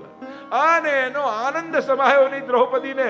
અરે દાદાજી બહુ મોટી કૃપા કરી, હવે એકે પાંડવમાંથી એકેને મારી ન શકો. અને પ્રભુએ માથું પછાડ્યું કે આ બોલી. અરે ભીષ્મજીના નેત્રો ખુલી ગયા. દ્રૌપદી તું અહીંયા ક્યાંથી? ગભરાઈ. યાદ આવ્યું પ્રભુએ તો બોલવાની ના પાડી હતી. અરે હું તો મારી સખી સાથે આવી છું. ભીષ્મજીએ કહ્યું મારે તારી સખીને જોવી છે. અને પ્રભુએ પોતાનું પીતાંબર કાઢ્યું અને ઘૂંઘટો તાણી લીધો. આવ્યા ભીષ્મજી બહાર, ઘૂંઘટો તાણીને દ્વારિકાધીશ ઉભા છે. ભીષ્મજી નિકટ આવ્યા, શ્વાસો ગહેરી થઈ પ્રભુની, ક્યાંક જોઈ ન જાય. અને એટલામાં ભીષ્મજીએ ઘૂંઘટો ઊંચો કર્યો, બોલો દ્વારિકાધીશ કી જય. અને જોતાની સાથે ભીષ્મજીનું હૈયું ભરાઈ ગયું. પ્રભુ ભક્તોની રક્ષા માટે આપ આવો શ્રમ કરો છો, આવી લીલા કરો છો. પાંડવોની રક્ષા માટે આપ કેવા કેવા ખેલ કરો છો. આજે જે રીતે આપ મને દર્શન આપવા પધાર્યા, વચન આપો મારો જીવનનો અંત સમય હોય ત્યારે આ જ મુખારવિંદના દર્શન આપવા આપ આવશો. અને પ્રભુએ એ સમયે વચન આપ્યું છે, હા દાદાજી જ્યારે અંતિમ સમય હશે ત્યારે હું સામે આવીને ઉભો રહીશ. વચન યાદ આવ્યું અને બીજા દિવસે પાંડવોને લઈને ચાલ્યા છે. આખું શરીર વિંધાયેલું છે ભીષ્મજી. શ્વેત દાઢી, શ્વેત કેશ, જીવનભરના અનુભવનું તેજ એ મુખ પર ચમકી રહ્યું છે. શાંત છે ચિત્ત, કોઈ નથી ઉદ્વેગ, નથી કોઈ પશ્ચાતાપ, નથી કોઈ રાગ, નથી કોઈ દ્વેષ. મન કેવલ ઠાકોરજીનું ચિંતન કરી રહ્યું છે. આખું શરીર બાણોથી વિંધાયેલું. નેત્ર બંધ કરી અને ભીષ્મજી પ્રભુને સ્મરણ કરી રહ્યા છે. ભગવાન સાથે પાંડવો નિકટ પધાર્યા. સમાચાર આપ્યા કોઈએ, મહારાજ દ્વારિકાધીશ પધાર્યા છે.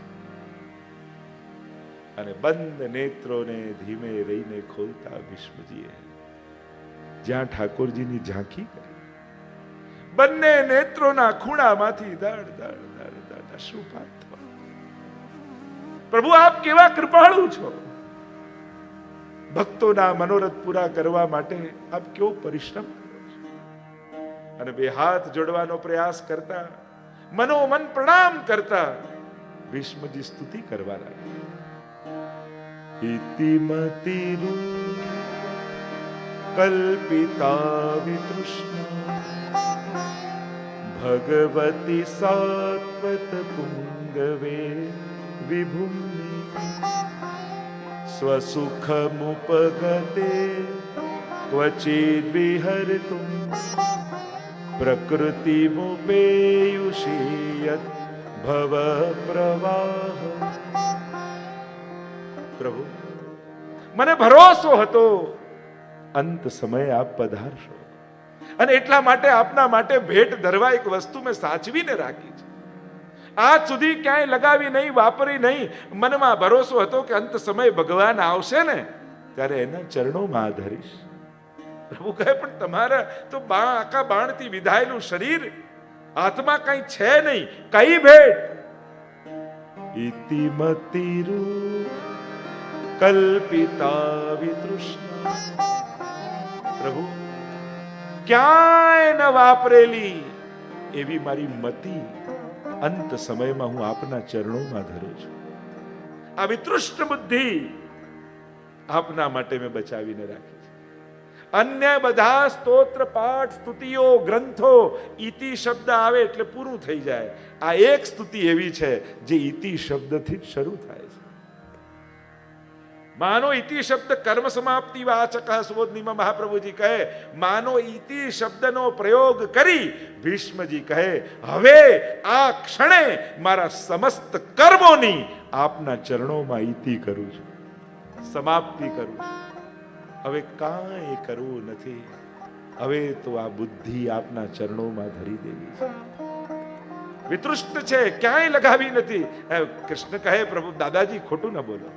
બુદ્ધિ મારામાં હોત તો આ પાંડવોના પક્ષમાં હોત, કૌરવના પક્ષમાં ન હોત. અરે આપનામાંથી એટલે તો અહીંયા રહ્યો. કારણ કે જો કૌરવના પક્ષમાં રહે તો વળી વળીને આપને પાછળ જોવા સંભવ નહોતા. સામે પક્ષે એટલે રહ્યો કે સીધા આપના દર્શન થતા રહે. આ બુદ્ધિ આપના ચરણોમાં હતી, બીજું ક્યાંય બુદ્ધિ લગા. એટલે જ તો ત્યાં કહેવાય છે કે જ્યારે ભીષ્મ સ્તુતિ વાંચો ને ત્યારે તમને ખબર પડે કે ગીતાજી જ્યારે અર્જુનને ભગવાન કહી રહ્યા હતા ત્યારે ભીષ્મજી પણ સાંભળી રહ્યા હતા.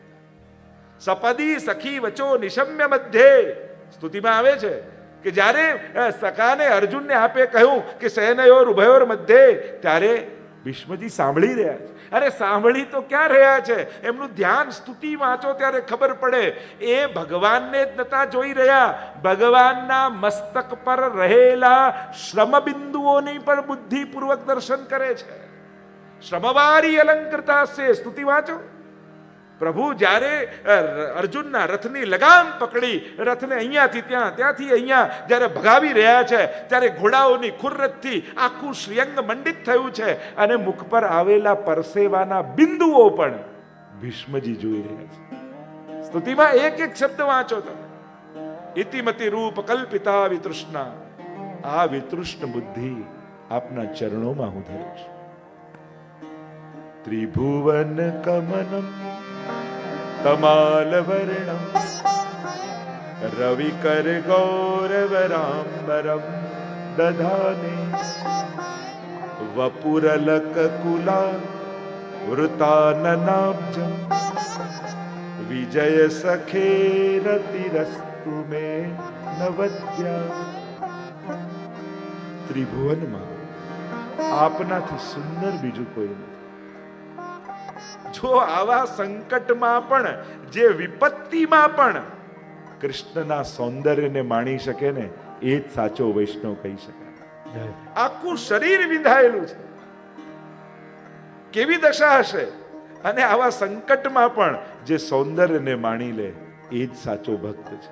જો ને અમારા વૈષ્ણવ પણ નાથ દ્વારા જાય, આટલી ભીડ હોય, 2 કલાક 3 કલાક લાઈનમાં ઉભા રહે, ધક્કા મુક્કી બધું થાય, પણ જ્યારે દર્શન કરીને બહાર નીકળે ને, આજે તો શ્રીનાથજી બાબા કેવા સુંદર લાગતા હતા. અરે કેવી સુંદર ચંદ્રિકા ધરી, કેવી સુંદર પાક, કેવા સુંદર છે. આવા સંકટમાં પણ જે સુંદરતાને માણીને આવે એ જ શ્રીજીનો સાચો સેવક છે.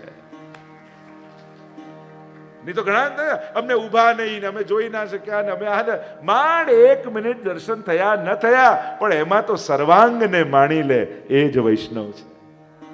આ તો વૈષ્ણવના સૌંદર્યને માણવાના એની ચતુરાઈ છે. આ ત્રિભુવન કમનમ તમાલ વર્ણમ. પ્રભુ આપ તો તમાલ વૃક્ષ જેવા પરોપકારી છે. વૃક્ષ ઉપર પથ્થર ફેંકો, સામે પથ્થર નથી આપતો, એ ફળ આપે છે. પ્રભુ અમે કેટલા પથ્થર આપના પર નાખ્યા છે, પણ આપે તો હંમેશા કૃપાના ફળ જ અમને આપ્યા છે. રવિ કરે ગૌરવ રામબરમ દધાને, સૂર્યના કિરણો જેવું પીળું પીતાંબર આપે ધર્યું છે, જે પ્રકાશ પાથરી રહ્યું છે. અને પ્રકાશ પથરાય તો ન દેખાતી વસ્તુ પણ દેખાવા લાગે. પ્રભુ આપના દર્શન કરાવી રહ્યું છે. રવિ કરે ગૌરવ રામબરમ દધાને, વપુરલક કલાવ્રતા નનાવજમ, વિજય સખે રતિ રસ્તુ મે નવદ્યા.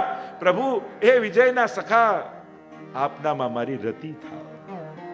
એક એક પ્રસંગોને યાદ કરતા ભીષ્મજી, કઈ રીતે અર્જુન માટે આપે પરિશ્રમ કર્યો છે, અને જ્યારે આપે પ્રતિજ્ઞા લીધી કે યુદ્ધના મેદાનમાં રહીશ પણ હથિયાર હાથમાં નહીં લઉં, અને ત્યારે જ ભીષ્મજીએ પણ પ્રતિજ્ઞા કરી પ્રભુના હાથમાં હથિયાર લેવડાઈશ, અને 2 વાર હથિયાર લેવડાયા છે.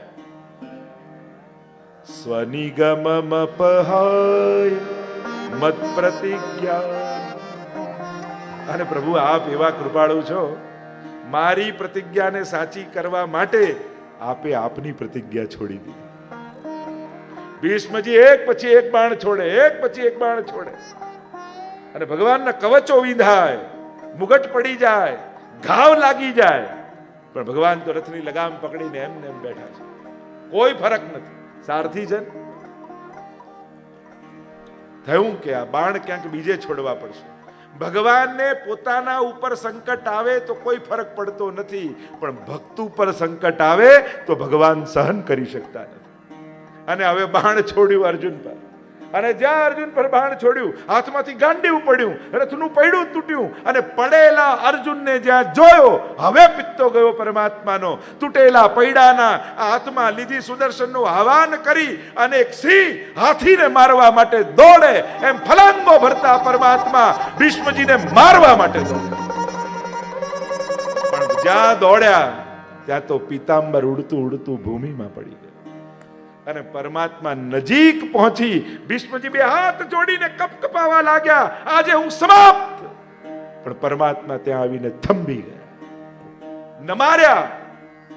અનેક અનેક અર્થઘટનો કર્યા આચાર્યોએ, મહાપ્રભુજી અર્થ કર્યો, ભગવાન કાળ બન્યા અને કાળ બનીને ગ્રાસ કરવા માટે દોડ્યા. પણ કાળ એ બ્રાહ્મણ છે, અને શાસ્ત્રનો નિયમ એવો છે, ઉપવસ્ત્ર પહેર્યા વગર બ્રાહ્મણથી ભોજન ન થાય. પીતાંબર પડી ગયું એટલે ભગવાન કાળ બનીને ગ્રાસ ન કર્યા. નહીં તો બ્રાહ્મણ છે કાળ, પણ ગ્રાસ ન કરી શક્યા, પીતાંબર પડી ગયું. એક અર્થ એમ કર્યો કે પૃથ્વી કાપવા લાગી, ભગવાન એનું વચન છોડી દેશે તો પ્રલય થઈ જશે, અને પૃથ્વી ડોલવા લાગી એટલે ભગવાને પીતાંબર છોડીને ભૂમિને જાણે આશ્વાસન આપ્યું, ગભરાઈશ નહીં, આવું કાંઈ થવાનું નથી. એક અર્થ એમ કર્યો કે એ સમયે ભીષ્મજીના મનમાં મદ આવી ગયો. ભગવાનને જો એમની પ્રતિજ્ઞા તોડાવી, હું જીત્યો, ભગવાન હાર્યા, અને પ્રભુ મારવા દોડ્યા, પણ એમને એમ થયું કે જો હમણાં મારીશ અને ભીષ્મજીના મનમાં મદ હશે તો મારા ભક્તની અધોગતિ થઈ જશે, અને ભક્તની અધોગતિ હું ન થવા દઉં, અને એટલે ભગવાને વધ ન કર્યો. ભીષ્મજી ક્ષણોને યાદ કરે છે કે એક ક્ષણમાં એમ લાગ્યું કે મૃત્યુ આવી ગયું, મારા ઉપર કૃપા થઈ, પણ ભગવાને રોકી દીધી કે તમારું મૃત્યુ મારા હાથે નથી, એ તો જેના હાથે મેં લખ્યું છે એના હાથે જ થશે. અને કેટલી કથાઓ છે ને, શિખંડી આદિની જે કથાઓ, એની આગળ ક્યારે હથિયાર લેતા નહીં. ભીષ્મજી તુરંત મૂકી દેતા, સ્ત્રીની સામે હથિયાર ઉઠાવતા નહીં, અને ઓળખે છે આ શિખંડી કોણ છે. અને જ્યાં એને જોયો મૂકી દીધા, કહ્યું છોડ બાણ. અને જે ઘટનાઓ, જયદ્રથ એના વધની કથા આવી, કેવા કેવા પ્રસંગો, એક એક આપણે જ્યારે મહાભારતની ઘટનાઓ જોવા જઈએ, અહીંયા ભીષ્મજી સ્તુતિ કરતા કરતા છેલ્લે ઊંચાઈ જોવા ભક્તની રાસલીલાનું સ્મરણ કરે છે. વિચાર કરો, રાસલીલાની પરમ પવિત્રતાનું પ્રમાણ કોઈ હોય તો ભીષ્મ સ્તુતિ છે. કારણ કે જેણે પ્રતિજ્ઞા લીધી છે અખંડ બ્રહ્મચર્યની, સ્વપ્નમાં વિચારમાં પણ જે સ્ત્રીનો વિચાર કરતા નથી, એવું બ્રહ્મચર્ય જે ભીષ્મજી પાળે છે, એ અંત સમયમાં ગોપીઓને યાદ કરે છે. જો ગોપી કોઈ સ્ત્રી હોત તો યાદ કરત, ગોપી એ તો અવસ્થાનું નામ છે ભક્તનું. અને જ્યારે એ અવસ્થામાં કોઈ ભક્ત પહોંચે છે, લલિત ગતિ વિલાસ વલ્ગુહાસ પ્રણય નિરીક્ષણ કલ્પિતો રૂમાના. રાસ સમય રાસ કરતા કરતા પ્રભુ જ્યારે અંતર ધ્યાન થઈ ગયા, ઉન્મત્ત થયેલી ગોપીઓ ચારે તરફ પરમાત્માને શોધી રહી છે. કૃષ્ણ કૃષ્ણ કૃષ્ણ કરતા કરતા કૃષ્ણમય થઈ ગઈ. એવા પ્રભુના ચરણોમાં મારી રતિ મતિ અને ગતિ થાય. 11 શ્લોકમાં સ્તુતિ કરી છે ભીષ્મજી. એ ભાવ, એ ભરોસો કે ભગવાન મારો અંતિમ સમય બગડવા નહીં. સમય મારો સાધે જેવાલા, કરું હું તો કાલાવાલા. સમય મારો સાધે જેવાલા, કરું હું તો કાલાવાલા. એ પ્રભુ, જીવન તારી ઈચ્છા પ્રમાણે નથી જીવી શકે, પણ ભાવ એવો છે, અંતિમ સમય આવે ત્યારે તું લેવા માટે આવે. બુદ્ધિ મન આંખો કેવલ તારો વિચાર કરતા હોય, અને તને જોતા જોતા આ દેહને છોડું અને તું હાથ પકડીને લઈ જાય. જીવનભર હું કોશિશ કરીશ કે તને ન છોડું. અંતિમ સમયમાં તું પ્રયાસ કરજે કે તું મને છોડીને ન જાય. અંતિમ સમયે હોસ્પિટલના ખાટલામાં પડ્યા પડ્યા ડોક્ટરો નર્સો આ સામે ઊભા હશે, બાટલાઓને ઓક્સિજનો ચડતા હશે. મને જરાય ભરોસો નથી કે મારું મન તારામાં હોય. જરાય વિશ્વાસ મને મારા પર નથી. મને વિશ્વાસ તારા ઉપર છે. મારા દેહ મન બુદ્ધિ પર મને જ્યારે ભરોસો, આજ સુધી મને દગો જ આપતા આવ્યા છે. જોવું શું હતું અને જોયું શું, વિચારવું શું હતું ને વિચાર્યું શું, આ ક્યાં લગાડવું હતું મનને ક્યાં લાગતું હતું. આજ સુધી જે દગો આપતા આવ્યા, અંત સમય પર એના ઉપર કેમ ભરોસો રાખે? છેલ્લી ઘડીએ હું તારા ઉપર ભરોસો રાખીશ. મને એ વિશ્વાસ છે, તે વચન આપ્યું છે, તું મારી નજર સામેથી નહીં ખસે, તું મારા વિચારોની બહાર નહીં જાય, તું મારા બુદ્ધિમાં આવીને બિરાજી જઈશ. મય્યેવ મનાધત્સ્વ મયી બુદ્ધિમ નિવેશય. આમ તે કહ્યું તો છે, પણ અમને મારી મન અને બુદ્ધિ ઉપર કોઈ કંટ્રોલ નથી. એમ કરજે, તું જ આના ઉપર હાવી થઈ જજે. મારા મનને તું પકડી લેજે, મારી આંખોની સામે તું આવી જજે. હો આંખલડી મારી પાવન કરજો, દેજો એક આંખલડી મારી પાવન કરજો, દેજો એક શ્યામ સુંદર તારી ઝાંકી કરીને, શ્યામ સુંદર તારી ઝાંખી કરીને, ભક્તો છોડે પ્રાણ પ્રાણ, ભક્તો છોડે પ્રાણ.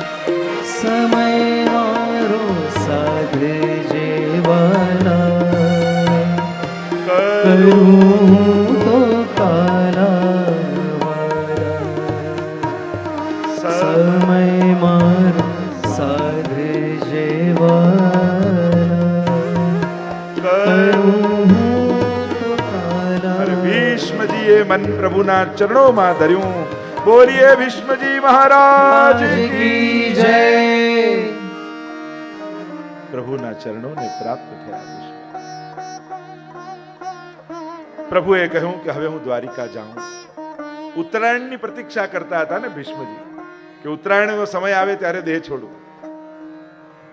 ભક્તને સમયની પ્રતીક્ષા નથી હોતી, શ્રીજીની પ્રતીક્ષા હોય છે. તો મિલે ગોપાલ સોહી દિન નીકો. પ્રભુ મળે એનાથી ઉત્તમ ઘડી બીજી કઈ હોય? એટલે ઉત્તરાયણ નો અર્થ તો આચાર્યો એમ કર્યો, ઉત્તરા એટલે અભિમન્યુની પત્ની ઉત્તરા, અને એના ગર્ભમાં જેણે અયન એટલે નિવાસ કર્યો છે એ ઠાકોરજીની પ્રતીક્ષા કરી રહ્યા છે. આપણી તો ઉત્તરાયણ એ જ છે કે જે સમયે પ્રભુના મુખારવિંદનું દર્શન થઈ જાય. પ્રયાણ કર્યું, શાસ્ત્ર એમ કે ઉત્તરાયણમાં દેહ છોડે ને સદગતિ, એવા પ્રકારના વિધાનો છે. પ્રભુ કહે કે હવે દ્વારિકા જાઉં. દ્વારિકા જવા માટે પ્રભુ તત્પર બન્યા. અહીંયા દ્વારિકામાં પ્રભુનું ભવ્ય સ્વાગત થયું છે. કેટલા સમય બાદ પ્રભુ દ્વારિકા પધાર્યા છે. આરતી ઉતારી છે, ઢોળ નગારાઓ વાગી રહ્યા છે, મંગલ ધ્વનિઓ થઈ રહ્યા છે, અને દ્વારિકાધીશ આજે દ્વારિકા પધાર્યા છે. અહીંયા યુધિષ્ઠિરનું રાજ્ય છે, ધર્માનુકૂળ શાસન થઈ રહ્યું છે. બધું જ છે, ભગવાન નથી. અને પ્રભુ નથી એટલે પાંડવોને ગમતું નથી કે આ સુખ સુવિધા અને સગવડતાને કરવું શું.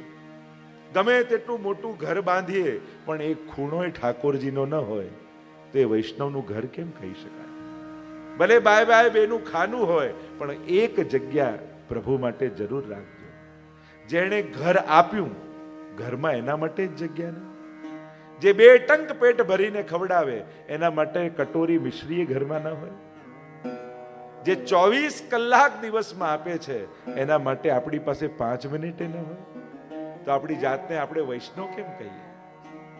જેની કૃપાથી આ જીવન છે પણ જીવનમાં એના માટે જગ્યા નથી તો આપણી જાતને આપણે વૈષ્ણવ કેમ કહીશું. વિચાર કરજો વૈષ્ણવો, એના વગરનું જીવન આપણું અધૂરું છે. કેટલો સમય ને કેટલું કરો છો એની વાત નથી કરતો, રોજ એને માટે 5 મિનિટ પણ કાઢો છો. મહત્વનું એ છે વધારે સમય આપે એ જ મોટો વૈષ્ણવ એવું થોડી છે. ભગવાન ઘડિયાળ જોઈ જોઈને કૃપા કરે છે ના, કે કલાક બેઠો તો 100% કૃપા, અડધો કલાક બેઠો તો 50% કૃપા, આવું ના. વધારે ટાઈમ આપે એ મોટો ભક્ત નહીં, વધારે ઇમ્પોર્ટન્સ આપે ભગવાનને એ મોટો ભક્ત છે. શું તમે બિઝી હો તો ભક્ત ના થઈ શકો? 84-252 માં જુઓ, ઘણા એવા વૈષ્ણવ હતા આખો દિવસ કામ કરતા, મજૂરી કરતા, રાજકાજ કરતા, સમય જ નહીં મળતો, છતાં એમના નામ 84-252 માં છે કે નહીં? વધારે સમય આપ્યો એ મોટા ભક્ત નથી બન્યા, જેણે વધારે ઇમ્પોર્ટન્સ લાઈફમાં ભગવાનને આપ્યું છે એ મોટા ભક્ત કહેવાયા છે. એટલે એવો એક્સક્યુઝ ના કાઢો કે ટાઈમ નથી. ભગવાનને સમય જોઈતોય નથી, ભગવાનને તમારી જરૂર છે. દરેક કર્મ કરતા યાદ કરો છો એને કે તારી કૃપા થકી આ છે. જ્યારે જ્યારે સફળતા મળે એનો આભાર માનો છો, જ્યારે જ્યારે કોઈ સંકટ આવે ત્યારે એના શરણે જાઓ છો. તું છે ને બધેથી પાર થઈ જશે. સુખાવસાને ઇદમે વસા, આપણે બોલીએ છીએ ને, સુખાવસાને ઇદમે સારમ દુઃખાવસાને ઇદમેવ ગેયમ દેહાવસાને ઇદમેવ જાપ્યમ ગોવિંદ દામો ધર્માધવેરી. આ ત્રણેય પ્રસંગો પ્રથમ સ્કંદમાં છે. સુખના અંતમાં કોણે યાદ કર્યા? તો કે કુંતાજીએ પ્રભુ પાસે આવ્યા ને, આભાર માન્યો, આપની કૃપા થકી બધું સુખ આવ્યું છે. દુઃખના અંતમાં કોણે યાદ કર્યા? તો કે ઉત્તરા જ્યારે સંકટ આવ્યું, પાહી પાહી મહાયોગિન, હે પ્રભુ રક્ષા કરો, અને પ્રભુ દોડતા આવ્યા. અને દેહના અંતમાં કોણે યાદ કર્યા? તો કે ભીષ્મજી. આ શ્લોકના ત્રણેય પ્રસંગો પ્રથમ સ્કંદમાં છે. દેહના અંતમાં હરિને યાદ કર્યા, પ્રભુને યાદ કર્યા, અને પ્રભુએ આવી કૃપા કરી છે ભીષ્મજી. અહીંયા પાંડવોનું મન નથી લાગતું, કરવું શું? અર્જુને કહ્યું કે મોટા ભાઈ મને ગમતું નથી, તમે આજ્ઞા આપો તો હું દ્વારિકા જઈ આવું. ઠીક છે, જઈ આવ, જલ્દી પાછો આવજે. ગયો છે અર્જુન. યુધિષ્ઠિર રોજ પ્રતીક્ષા કરે, આટલા દિવસ થયા હજી અર્જુન પાછો કેમ નથી આવ્યો? અગાસી પર ઉભા ઉભા રાજમાર્ગ પર દ્રષ્ટિ કરતા રહે, આજે આવે તો સારું, આજે આવે તો સારું. એક દિવસ અગાસી પર ઉભા હતા અને સામેથી ગડગડ ગડગડ કરતો રથ આવતો દેખાયો. રથની ધ્વજા અર્જુનની, રથ અર્જુનનો, અંદર બેસેલો વ્યક્તિ અર્જુન જેવો નથી લાગતો. દોડતા યુધિષ્ઠિર સામે ગયા. અર્જુન રથ પરથી નીચે ઉતર્યો. યુધિષ્ઠિરે કહ્યું, અર્જુન તારું તેજ ક્યાં ગયું? કોઈ ભૂખ્યાને મૂકીને ભોજન કરી લીધું છે, કોઈ સ્ત્રીની લાજ નથી બચાવી શક્યો, કોઈ વડીલનું સન્માન નથી જાળવી શક્યો, તારું તેજ કેમ હણાઈ ગયું છે? ત્યારે અર્જુને કહ્યું કે અર્જુનનું તેજ તો દ્વારિકાધીશ હતા, અને દ્વારિકાધીશ આપણને બધાને છોડી સ્વધામ પધારી ગયા છે. અને જ્યારે આ સાંભળ્યું, પ્રલાપ કરવા લાગ્યા પાંચે પાંડવો. કાબે અર્જુન લૂંટ્યો, વહી ધનુષ વહી બાણ. અર્જુનનું તેજ, અર્જુનનું બળ એ તો દ્વારિકાનો નાથ હતો, અને આપણને છોડીને જતો રહ્યો છે. યાદવા સ્થળી થઈ છે, પ્રભુએ ભૂતલનો ત્યાગ કરી દીધો છે. કુંતાજીએ તો જ્યાં સાંભળ્યું, સાંભળતાની સાથે મૂર્છિત થઈને પડ્યા, પ્રાણોના ત્યાગ કરી દીધા. જો ભગવાન આ ભૂતલ પર નથી તો હું ભૂતલ પર જીવીને શું કરું? પાંચે પાંડવોનું મન લાગતું નથી. જેની કૃપાથી આ મળ્યું એ જ છોડીને જતા રહ્યા, તો આ સુખ ભોગવીને કરીશું શું? નક્કી કર્યું, દ્રૌપદીને લઈને સ્વર્ગારોહણ કર્યું. પરીક્ષિતને રાજા બનાવ્યા, ઈરાવતી સાથે વિવાહ થયા છે, રાજ તિલક કરી દીધું. અને પાંડવો દ્રૌપદીજીને લઈ હિમાલય તરફ પ્રયાણ કર્યું છે. અને સ્વર્ગારોહણની આખી કથા છે. અહીંયા પરીક્ષિત મહારાજ રાજા બન્યા. પાંડવોના સંસ્કાર છે, ધર્માનુકૂળ શાસન કરી રહ્યા છે. વિચાર આવ્યો, અરે લાવ નગરચર્યા કરવા તો જાઉં. મારા રાજ્યમાં ચાલી શું રહ્યું છે, પ્રજા સુખી છે કે દુખી, જઈને તપાસ તો કરું. અને આવ્યા. પરિભ્રમણ કરતા કરતા એક દ્રશ્ય જોયું. એક ગાય છે, દુબળી પાતળી, એક પગ પર ઊભી છે, અને બાજુમાં એક બળદ છે. એક બળદ એક પગ ઉપર ઊભો છે, અને બાજુમાં એક ગાય ઊભી છે. એ સુંદર રાજા બળદને મારી રહ્યો છે, અશ્રુપાત કરી રહ્યો છે બળદ. પરીક્ષિતને થયું, મારા રાજ્યમાં આવું પાપ? પકડ્યો એ રાજાને, બાંધ્યો. મારા રાજ્યમાં આવું પાપ કેમ થઈ શકે? કોણ છે તું? ત્યારે પેલા એ કહ્યું, હું બીજો કોઈ નહીં, કલયુગ છું. મારા રાજ્યમાં કલયુગ માટે કોઈ સ્થાન નથી, નીકળ. મહારાજ, ભગવાન પધારી ગયા એટલે હવે મારો સમય આવ્યો છે. આપ મને રોકી ન શકો, પણ મારા રાજ્યમાં કલયુગ કેમ રહી શકે? આ બળદ બીજું કોઈ નથી, ધર્મ છે. ગાય જે ધર્મની દશા જોઈને રડી રહી છે એ છે પૃથ્વી. બાંધ્યો કલયુગને, કહ્યું તું નીકળ. કહ્યું કે હું આપના શરણે આવ્યો છું, મને આશ્રય આપો. કલયુગના ચારે ચરણ જોડ્યા. સત્ય, દયા, તપ, પવિત્ર આદિ આદિ આદિ ચાર ચરણની ચર્ચા કરી છે. કલયુગને જવાનું કહ્યું. કલયુગ આજીજી કરવા લાગ્યો, ચરણમાં પડ્યો. કલયુગે કહ્યું કે હું આપના શરણમાં છું, શરણાગતિ રક્ષા કરવી એ રાજાનો ધર્મ છે, મને આપણે આશ્રય આપો. અને રાજાએ પણ વિચાર કર્યો, સારગ્રહી રાજા છે. થયું કે યત ફલમ નાસ્તિ તપસા ન યોગે સમાધિનામ તત ફલમ લભતે સમ્યક કલૌ કેશવ કીર્તનાથ. બીજા બધા દુર્ગુણ ભલે કલયુગમાં હશે, પણ એક સદગુણ છે, કેવલ પ્રભુના નામ લેવા માત્રથી અહીંયા ભગવત કૃપા છે, ભગવત પ્રાપ્તિ છે. અને આમ વિચાર કરી સારગ્રહી રાજાએ કલયુગને રહેવાના સ્થાન આપ્યા. કહ્યું જ્યાં હિંસામાં કલયુગ, કહ્યું જ્યાં વ્યભિચારમાં કલયુગ, કહ્યું જ્યાં દ્યુતમાં જુગારમાં કલયુગ. કહ્યું કે આ તો ત્રણેય સ્થાન ખરાબ છે, કોઈ સારી સ્થાન તો આપો. તો કહ્યું જ્યાં સુવર્ણમાં કલયુગ. ચાર સ્થાન આપ્યા. પ્રસન્ન થઈ ગયો કલયુગ. જ્યાં અનિતિનું ધન આવશે ત્યાં કલયુગ છે એમ કહ્યું. કહ્યું અનિતિના ધનમાં તારો વાસ છે. ચાર ચરણ જોડ્યા, ધર્મને સ્થાપિત કર્યો. પાછા આવ્યા પોતાને ત્યાં. રાજ્યમાં રાજ્ય શાસન કરી રહ્યા છે. કલિયુગને સ્થાન આપ્યું સ્થાન રાજ્યમાં, પણ કલિયુગ ક્યારે ઘરમાં ઘૂસી જાય કાંઈ ખબર પડતી નથી. અને એટલે ઘણી વાર એમ થાય કે બહાર જે થતું હોય થાય, અમે તો અમારા ઘરમાં સાચવીને બેઠા છીએ, પણ બહારનો માહોલ ક્યારે ઘરમાં ઘૂસી જશે ને ખબર નહીં પડે. અને એટલા માટે એવા સંજોગો, એવી વ્યવસ્થાઓ ઊભી કરવી પડે કે સમાજનું એ વાતાવરણ સ્વસ્થ બનેલું રહે. પરીક્ષિત રાજાને થયું, અરે મારા વડીલો આટલું ધન વૈભવ સંપત્તિ મૂકીને ગયા છે, મેં તો જોઈ જ નથી. લાવ ભંડારમાં તોશાખાનામાં જઈને જોઉં તો ખરા, મારા માટે મારા વડીલો મૂકી શું ગયા છે. અને જ્યાં તોશાખાનું ખોલ્યું, અનેક હાર, અનેક કડા, અનેક રત્નો અને મુગટની તો એક આખી હારમાળા છે. અને બધાને જોતા જોતા એક મુગટ પરીક્ષિત મહારાજને પોતાની તરફ આકર્ષિત કરી દે છે. ખેંચાતા ખેંચાતા પરીક્ષિત એની સામે આવીને ઉભા રહી ગયા. અરે બધા મુગટ જોયા, પણ આના જેવું તો એકે મુગટ નથી.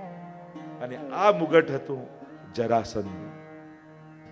જ્યારે રાજસુ યજ્ઞ કરવો હતો, જરાસંઘને જીતવાનો બાકી હતો, અને ત્યારે ભીમ અને અર્જુનને લઈ ભગવાન જરાસંઘ પાસે આવ્યા. અને જ્યારે બ્રાહ્મણ બનીને આવ્યા, યાચના કરી તો કહ્યું યાચનામાં દાનમાં યુદ્ધ માંગ્યું. સમજી ગયા કે કોઈ સાધારણ નથી. ભીમ જોડે યુદ્ધ કરવાનું નક્કી કર્યું. અને ભગવાને એ કહ્યું, યુદ્ધ લડતો રહેજે, જોતો રહેજે મારી સામે. અને યુદ્ધ લડતા લડતા જ્યાં જરાસંઘ ચીરે ને જોડાઈ જાય. અને ભગવાને એક સળી હતી, એને ફાંક કરીને બંનેને વિરુદ્ધ દિશામાં નાખ્યા. સમજી ગયો ઈશારો ભીમ. અને જ્યાં જરાસંઘને ચીર્યો અને બંને ટુકડાને વિરુદ્ધ દિશામાં નાખ્યા. બંને જોડાયા નહીં. ઉદ્ધાર થયો, વધ થયો જરાસંઘનો. અને એના વિજયના પ્રતીક રૂપે ઉપાડ્યું મુગટ આપણે ભીમે. ભગવાને કહ્યું કે આ અન્યાય, આ અનીતિનું ધન છે, લેતો નહીં ભીમ. ભીમે કહ્યું પણ પહેરીશ નહીં. વિજયના પ્રતીક રૂપે જરાસંઘને મારવો કોઈ સાધારણ વસ્તુ છે? વિજયના પ્રતીક રૂપે આ મુગટને હું ઘરે રાખીશ. ભગવાને વારે ઘડીએ સમજાવ્યું પણ માન્યા નહીં. ઘરે આવેલું ક્યારે માથે ચડી જાય કોને ખબર. આ અનિતિનું ધન મુગટ રૂપે તોશાખાનામાં આવ્યું. અને જ્યારે પરીક્ષિતને થયું કે આ કેવો સુંદર મુગટ છે, લાવ પહેરીને તો જોઉં કેવો લાગુ છે. અને જ્યાં મુગટ લઈને માથે પહેર્યું, કલિયુગને મળ્યો અવસર, અનિતિના ધનમાં મારો વાસ. અને જ્યાં માથે ચડ્યો કલિયુગ, એટલે તુરંત બીજો વિચાર આવ્યો, અરે આ રાજા મહારાજાઓ શિકાર કરવા જાય, હું તો આજ સુધી ગયો નથી, લાવ હું પણ શિકાર કરવા આજે જાઉં. વધ, હિંસા કરવાની ઈચ્છા થઈ. આ પાપનું એવું જ છે, એક ડગલું ભરો તો બીજું ભરવાની સ્વતઃ ઈચ્છા થાય. એક પાપ ક્યારે બીજું પાપ કરાવી લે કાંઈ ખબર ન પડે. અને જ્યાં માથે કલિયુગ આવ્યો, હિંસા કરવાની ઈચ્છા થઈ. બધા સિપાહીઓ પ્રધાનોને ભેગા કર્યા, અશ્વ પર સવાર થઈને વનમાં નીકળ્યા શિકાર કરવા માટે. બધા જ ક્યાંક વનમાં છૂટા પડી ગયા. ભૂખ્યા તરસ્યા થયેલા પરીક્ષિત મહારાજ ચારે બાજુ શોધે છે, ક્યાંક કોઈ ઝૂંપડું મળે, કોઈ આશ્રમ મળે, કઈ અન્ન જળ મળી જાય. સામે શમિક ઋષિનું આશ્રમ દેખાયું. સમાધિમાં બેઠા છે ઋષિ. કલિયુગ સવાર છે રાજાના મસ્તક ઉપર. પૂછ્યા વગર આશ્રમમાં પ્રવેશ કરી લીધો. પહેલો અપરાધ થયો, આજ્ઞા વગર પ્રવેશ કર્યો. કે રાજા છું, આખા રાજ્ય ઉપર હું જ શાસન કરું છું, હું જ માલિક છું, પૂછવાની મારે શું જરૂર? પ્રવેશ કરી લીધો. અમુક જગ્યાએ પૂછવું જરૂરી છે, અમુક જગ્યાએ આજ્ઞા જરૂરી છે. પ્રવેશ કર્યો. અને કલિયુગ માથે સવાર હોય ને ત્યારે કોઈની ભક્તિ પણ આપણને દંભ જેવી લાગે, નાટક કરતા હોય એવું લાગે. સમાધિમાં છે ઋષિ. અને રાજાને એમ થયું મને ઊભા થઈને માન ના આપવું પડે, એટલા માટે આંખો બંધ કરીને સમાધિનું નાટક કરી રહ્યા છે. હમણાં પરીક્ષા કરું. મરેલો એક સર્પ બાજુમાં પડ્યો હતો. પાછળથી તીર કાઢ્યું, મરેલા સર્પને ઉપાડ્યો અને ઋષિના ગળામાં વીંટળાવી દીધો. ઋષિ તો સમાધિમાં છે, એને તો ભાને નથી કે કોણ આવ્યું કોણ ગયું. મન ભગવાનમાં લાગેલું છે. શું ઘટી ગયું એમને ખબર નથી. રાજા તો ત્યાંથી નીકળી ગયા. પણ આ સમાચાર ઋષિના પુત્રએ કોઈ શિષ્યએ જઈને આપ્યા કે આમ તારા પિતાનું અપમાન રાજાએ કર્યું છે. ઋષિપુત્રને આવ્યો ક્રોધ. કૌશિકી નદીમાં સ્નાન કરતા હતા, હાથમાં જળ લીધું અને હાથમાં જળ લઈ અને રાજાને શ્રાપ આપતા કહ્યું, તે મારા પિતાના ગળામાં મરેલો સર્પ નાખ્યો છે. હું શ્રાપ આપું છું, આથી 7મા દિવસે જીવતો તક્ષક આવી તને દંશ દેશે, તારું મૃત્યુ થઈ જશે. હાહાકાર થઈ ગયો. ઋષિને સમાચાર મળ્યા કે મારા પુત્રએ આવો શ્રાપ આપ્યો. પુત્રને બોલાવીને સમજાવ્યો કે રાજા તો ધર્મશીલ છે, કલયુગ સવાર હતો એટલે આમ ઘટી ગયો. આમ આવેશમાં નહીં આવવું જોઈએ. 7 દિવસમાં મૃત્યુ કહ્યું, કારણ કે ગળામાં સર્પ નાખ્યો. જો મસ્તક પર નાખ્યો તો તત્કાલ મૃત્યુનો શ્રાપ આપત, પણ 7 દ્વાર ખુલ્લા રહી ગયા એટલે 7મા દિવસે મૃત્યુ કહ્યું. 2 આંખ, નાસિકા, મુખ, 2 કાન, 7 દ્વાર ખુલ્લા રહ્યા. ગળામાં સર્પ નાખ્યો એટલે 7મા દિવસે. મસ્તક પર શ્રાપ જો સર્પ નાખ્યો હોત તો તત્કાલ મૃત્યુ થાત, એવા શ્રાપ મળ્યા. તો પાછો કેમ ના લઈ લીધો શ્રાપ? તો કે એ ભૂમિ ઉપર ઉભા રહીને શ્રાપ આપ્યો જે ભૂમિ ઉપરથી ન પાછું વળે એવું બ્રહ્માસ્ત્ર અશ્વત્થામાએ છોડ્યું હતું. અને એટલે એ ભૂમિમાં બ્રહ્માસ્ત્રનો એવો પ્રભાવ હતો કે ત્યાંથી બોલાયેલા શબ્દો પણ પાછા ન વળે. કહ્યું, જાઓ રાજાને જઈને કોઈ સમાચાર આપો, 7મા દિવસે જીવતો તક્ષક આવીને દંશ દેવાનો છે. ઋષિપુત્રો આવ્યા છે, ઋષિકુમારો આવ્યા છે, રાજા સિંહાસન પર બિરાજમાન છે અને ઋષિકુમારોએ સમાચાર આપ્યા, મહારાજ આપને શ્રાપ લાગ્યો છે, 7મા દિવસે તક્ષક આવીને આપને દંશ દેશે. આપણને એમ થાય, ઓહો 7 જ દિવસ. અરે પરીક્ષિતને એટલી તો ખાતરી છે કે 7 દિવસ મને કાંઈ થવાનું નથી. આપણને તો કાલની એ ખબર નથી. એટલે આપણને 7 દિવસ સાંભળીને એમ લાગે કે 7 દિવસ જ, પણ આપણને તો કાલની ખબર નથી કે શું થવાનું છે. એટલે આપણે તો વધારે સાવધાન રહેવાનું છે. અને આ 7 દિવસનો શ્રાપ તો બધાને છે. રવિથી સોમ સુધીમાં જ બધાએ જવાનું છે. 8મો દિવસ આજ સુધી કોઈને મળ્યો નથી.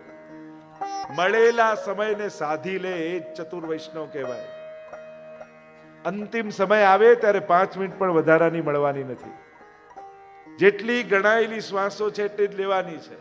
હવે ભગવત નામ લેતા લેતા લેવું છે કે સંસારનું ચિંતન કરતા કરતા લેવું છે, આપણા ઉપર છે. મરીને જવું છે કે જીવીને જવું છે આપણે નક્કી કરવાનું. સાંભળતાની સાથે વૈરાગ્ય જાગી ગયો પરીક્ષિત મહારાજ. મૃત્યુને મારવાની કે ખુલાસો કરવાની કે ક્ષમા માંગવાની એ બધી ચિંતા ન કરી કે આજીજી કરું ને ચરણોમાં પડું, ક્ષમા માંગી લઉં. અપરાધ થયો છે એનો સ્વીકાર કર્યો છે પરીક્ષિત મહારાજ. હા, હું દંડનો જ લાયક છું, હું શ્રાપને લાયક છું, પણ મરીને નથી જવું, મારે તો જીવનને સાર્થક કરીને જવું છે. વૈરાગ્ય ધારણ કર્યો, સંન્યાસની જેમ નીકળ્યા છે. રાજપાટ સિંહાસન છોડી ગંગાજીના કિનારે આવ્યા છે. જે મહાત્મા મળે, ઋષિ મળે, મહાપુરુષો મળે, ચરણોમાં પડે અને એક જ પ્રશ્ન કરે, જેનું મૃત્યુ નિકટ હોય એને શું કરવું?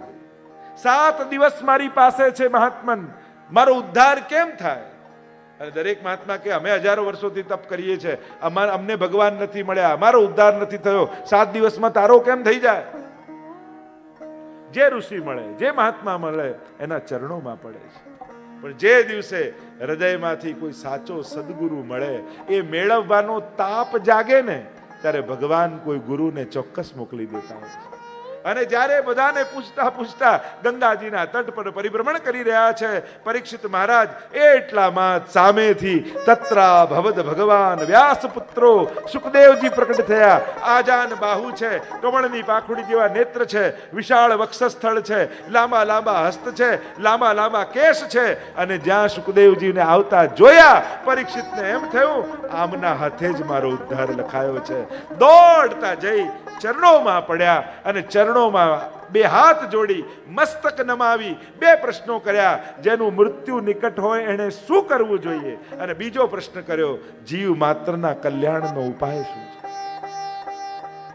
ગુરુદેવ, મરણની બીક નથી, પણ મરણના સમયે હરિનું સ્મરણ ન ચૂકાઈ જાય, ડર તો એનો છે.